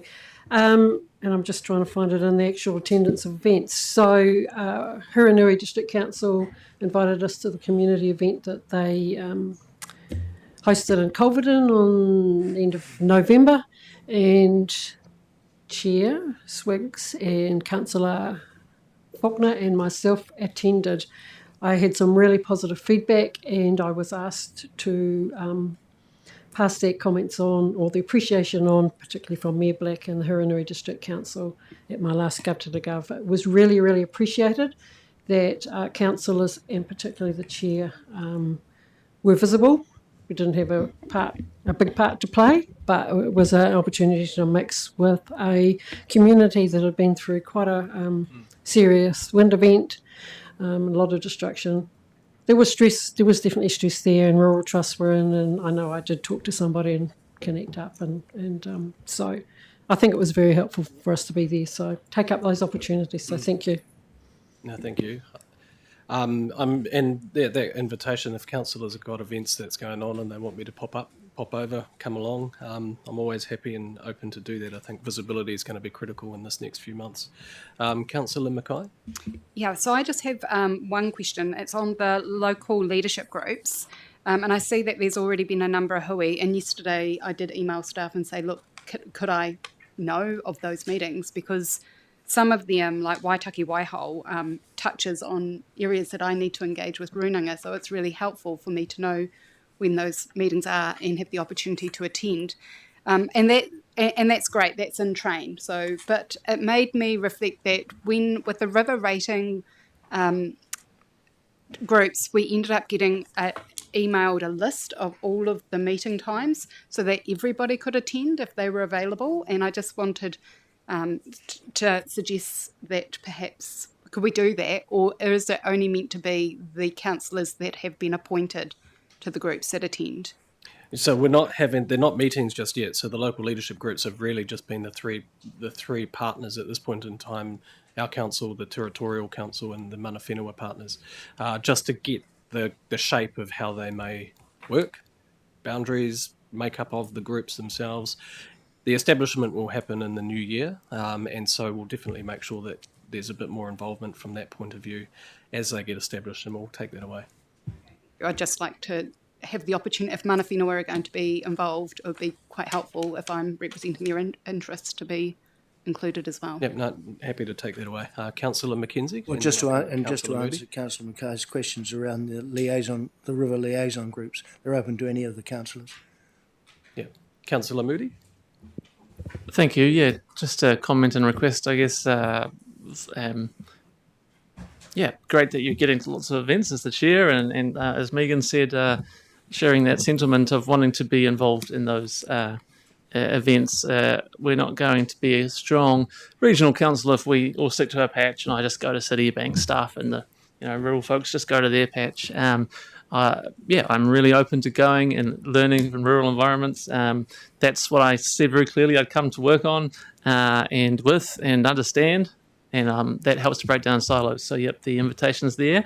Haven't been to anything at all yet, but give me a yell, and happy to jump in the car. Just generally speaking, I'm sure that applies to many others too. Councillor Mackenzie, you can help with that. Get some catchment group meetings. Councillor Moody would like to come along to some of the catchment group stuff in Mid Canterbury or South Canterbury. I'm sure there'll be awesome opportunities there. So I'll bring my fishing rod in. There's already patch protection going on in South Canterbury. Councillor Lamont. Thank you, Chair. I'm just asking you how you're feeling. You've just been thrown out of an aeroplane into the middle of the sea, and just wondering how it's going. I'm military trained, so I'm made for this. Boundaries in the air. Yes. It was in the Navy. In the Navy. In the Navy, as they say. Yep. It was. I was chucked into a boat at 17, and that is you either sink or swim in the Navy as well. So no, I'm good. I'm there's definitely days where you get to the end of the day and you're pretty tired. It's been some 12 to 14 hour days in the last few weeks, but no, thank you for asking, and same to you, and hope you're well. Any other questions, Councillor Gerard? Not a question, just back to the attendance of events. I attended the New Zealand Freshwater Science Society conference just on the Monday, but it was very good. Quite a few speakers spoke about the ecology in the aquifer and the importance of bacteria, protozoa and sonofauna, and how the balance is really important for our water quality, because if it's out of balance, the water won't be cleaned so well. So it's and if they don't occur at all, we're in trouble. So it is an important ecosystem, and we should know. I get the feeling that we should know a lot more about it, and that could be something we could take up in 2016. 26. Let's not go back to cool. Councillor Moody. Yes, and at that New Zealand and Australia Freshwater Sciences Society conference, 400 odd scientists, and our ECAN, one of our freshwater scientists, won the award for best scientist in New Zealand for their long career in service to freshwater and in local government. So, we're leaders in this space, guys, in freshwater and all kinds of stuff, and as usual, out in front. No, that's a very good point, and we should We should do something at the next council meeting next year. honoured Adrian. Adrian Meredith. Oh, we did it already. Oh, excellent. Oh, that's right, we did too. See, my brain is already moving too fast into the future. Anybody else got any comments or questions? No, thank you. Just a question to staff. It's just how to make for events that you do go to. I'm noticing I'm not getting in the system, so Yeah, well, just making- I've picked that up, and we're gonna talk about that. yeah, cool. Thank you. But I just wanted to say thank you to every of the councillors who are taking up the opportunity to do those type of events and to keep your professional development going, because I think it's really good to keep current and keep your mind relevant to some of the challenges that we're facing. So can I please have a mover and a seconder for this? Whoa, everybody's put their hands up. That's how good is that report? I'll close my eyes. I'll go over there and over there. No, I will go Councillor Davis and then Councillor Campbell. Any discussion? All those in favour, please say aye. Aye. Any against? Carried. Thank you. We'll get those submissions sent. The last wrong sheets. We're moving into resolution to go into public excluded. Moved by Councillor Cromwell, seconded by Councillor Scott. Just waiting for staff to leave the room. All those in favour, please say aye. Any against? Carried. We'll just take a minute and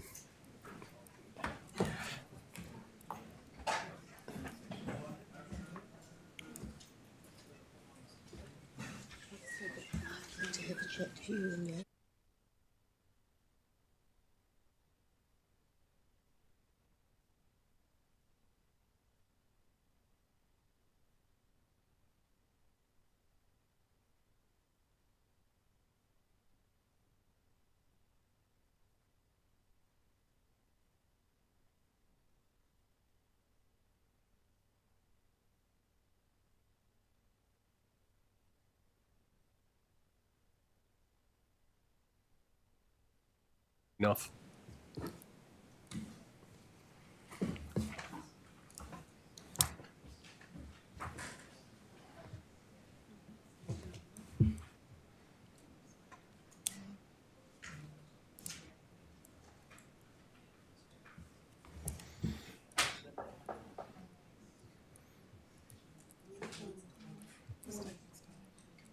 Oh, excellent. So we're back in the public part of the meeting. The next meeting will be on Wednesday, the 25th of February 2026. I will now declare the meeting closed, and I invite Councillor Gerard to close with a karakia. He whakakapi ake, ke whakaereha rā nā ke te koro, ke te tahuhu a te whare. Ke tura tura whakamama ua, ke tina tina. Hoa mai hui Tai ki e. Kia ora, Councillor Gerard. So it says to close, let us suspend the baskets of learning upon the ridgepole of the house. Bring it together so it's firm. Bring it together, bind it, it's done. Kia ora.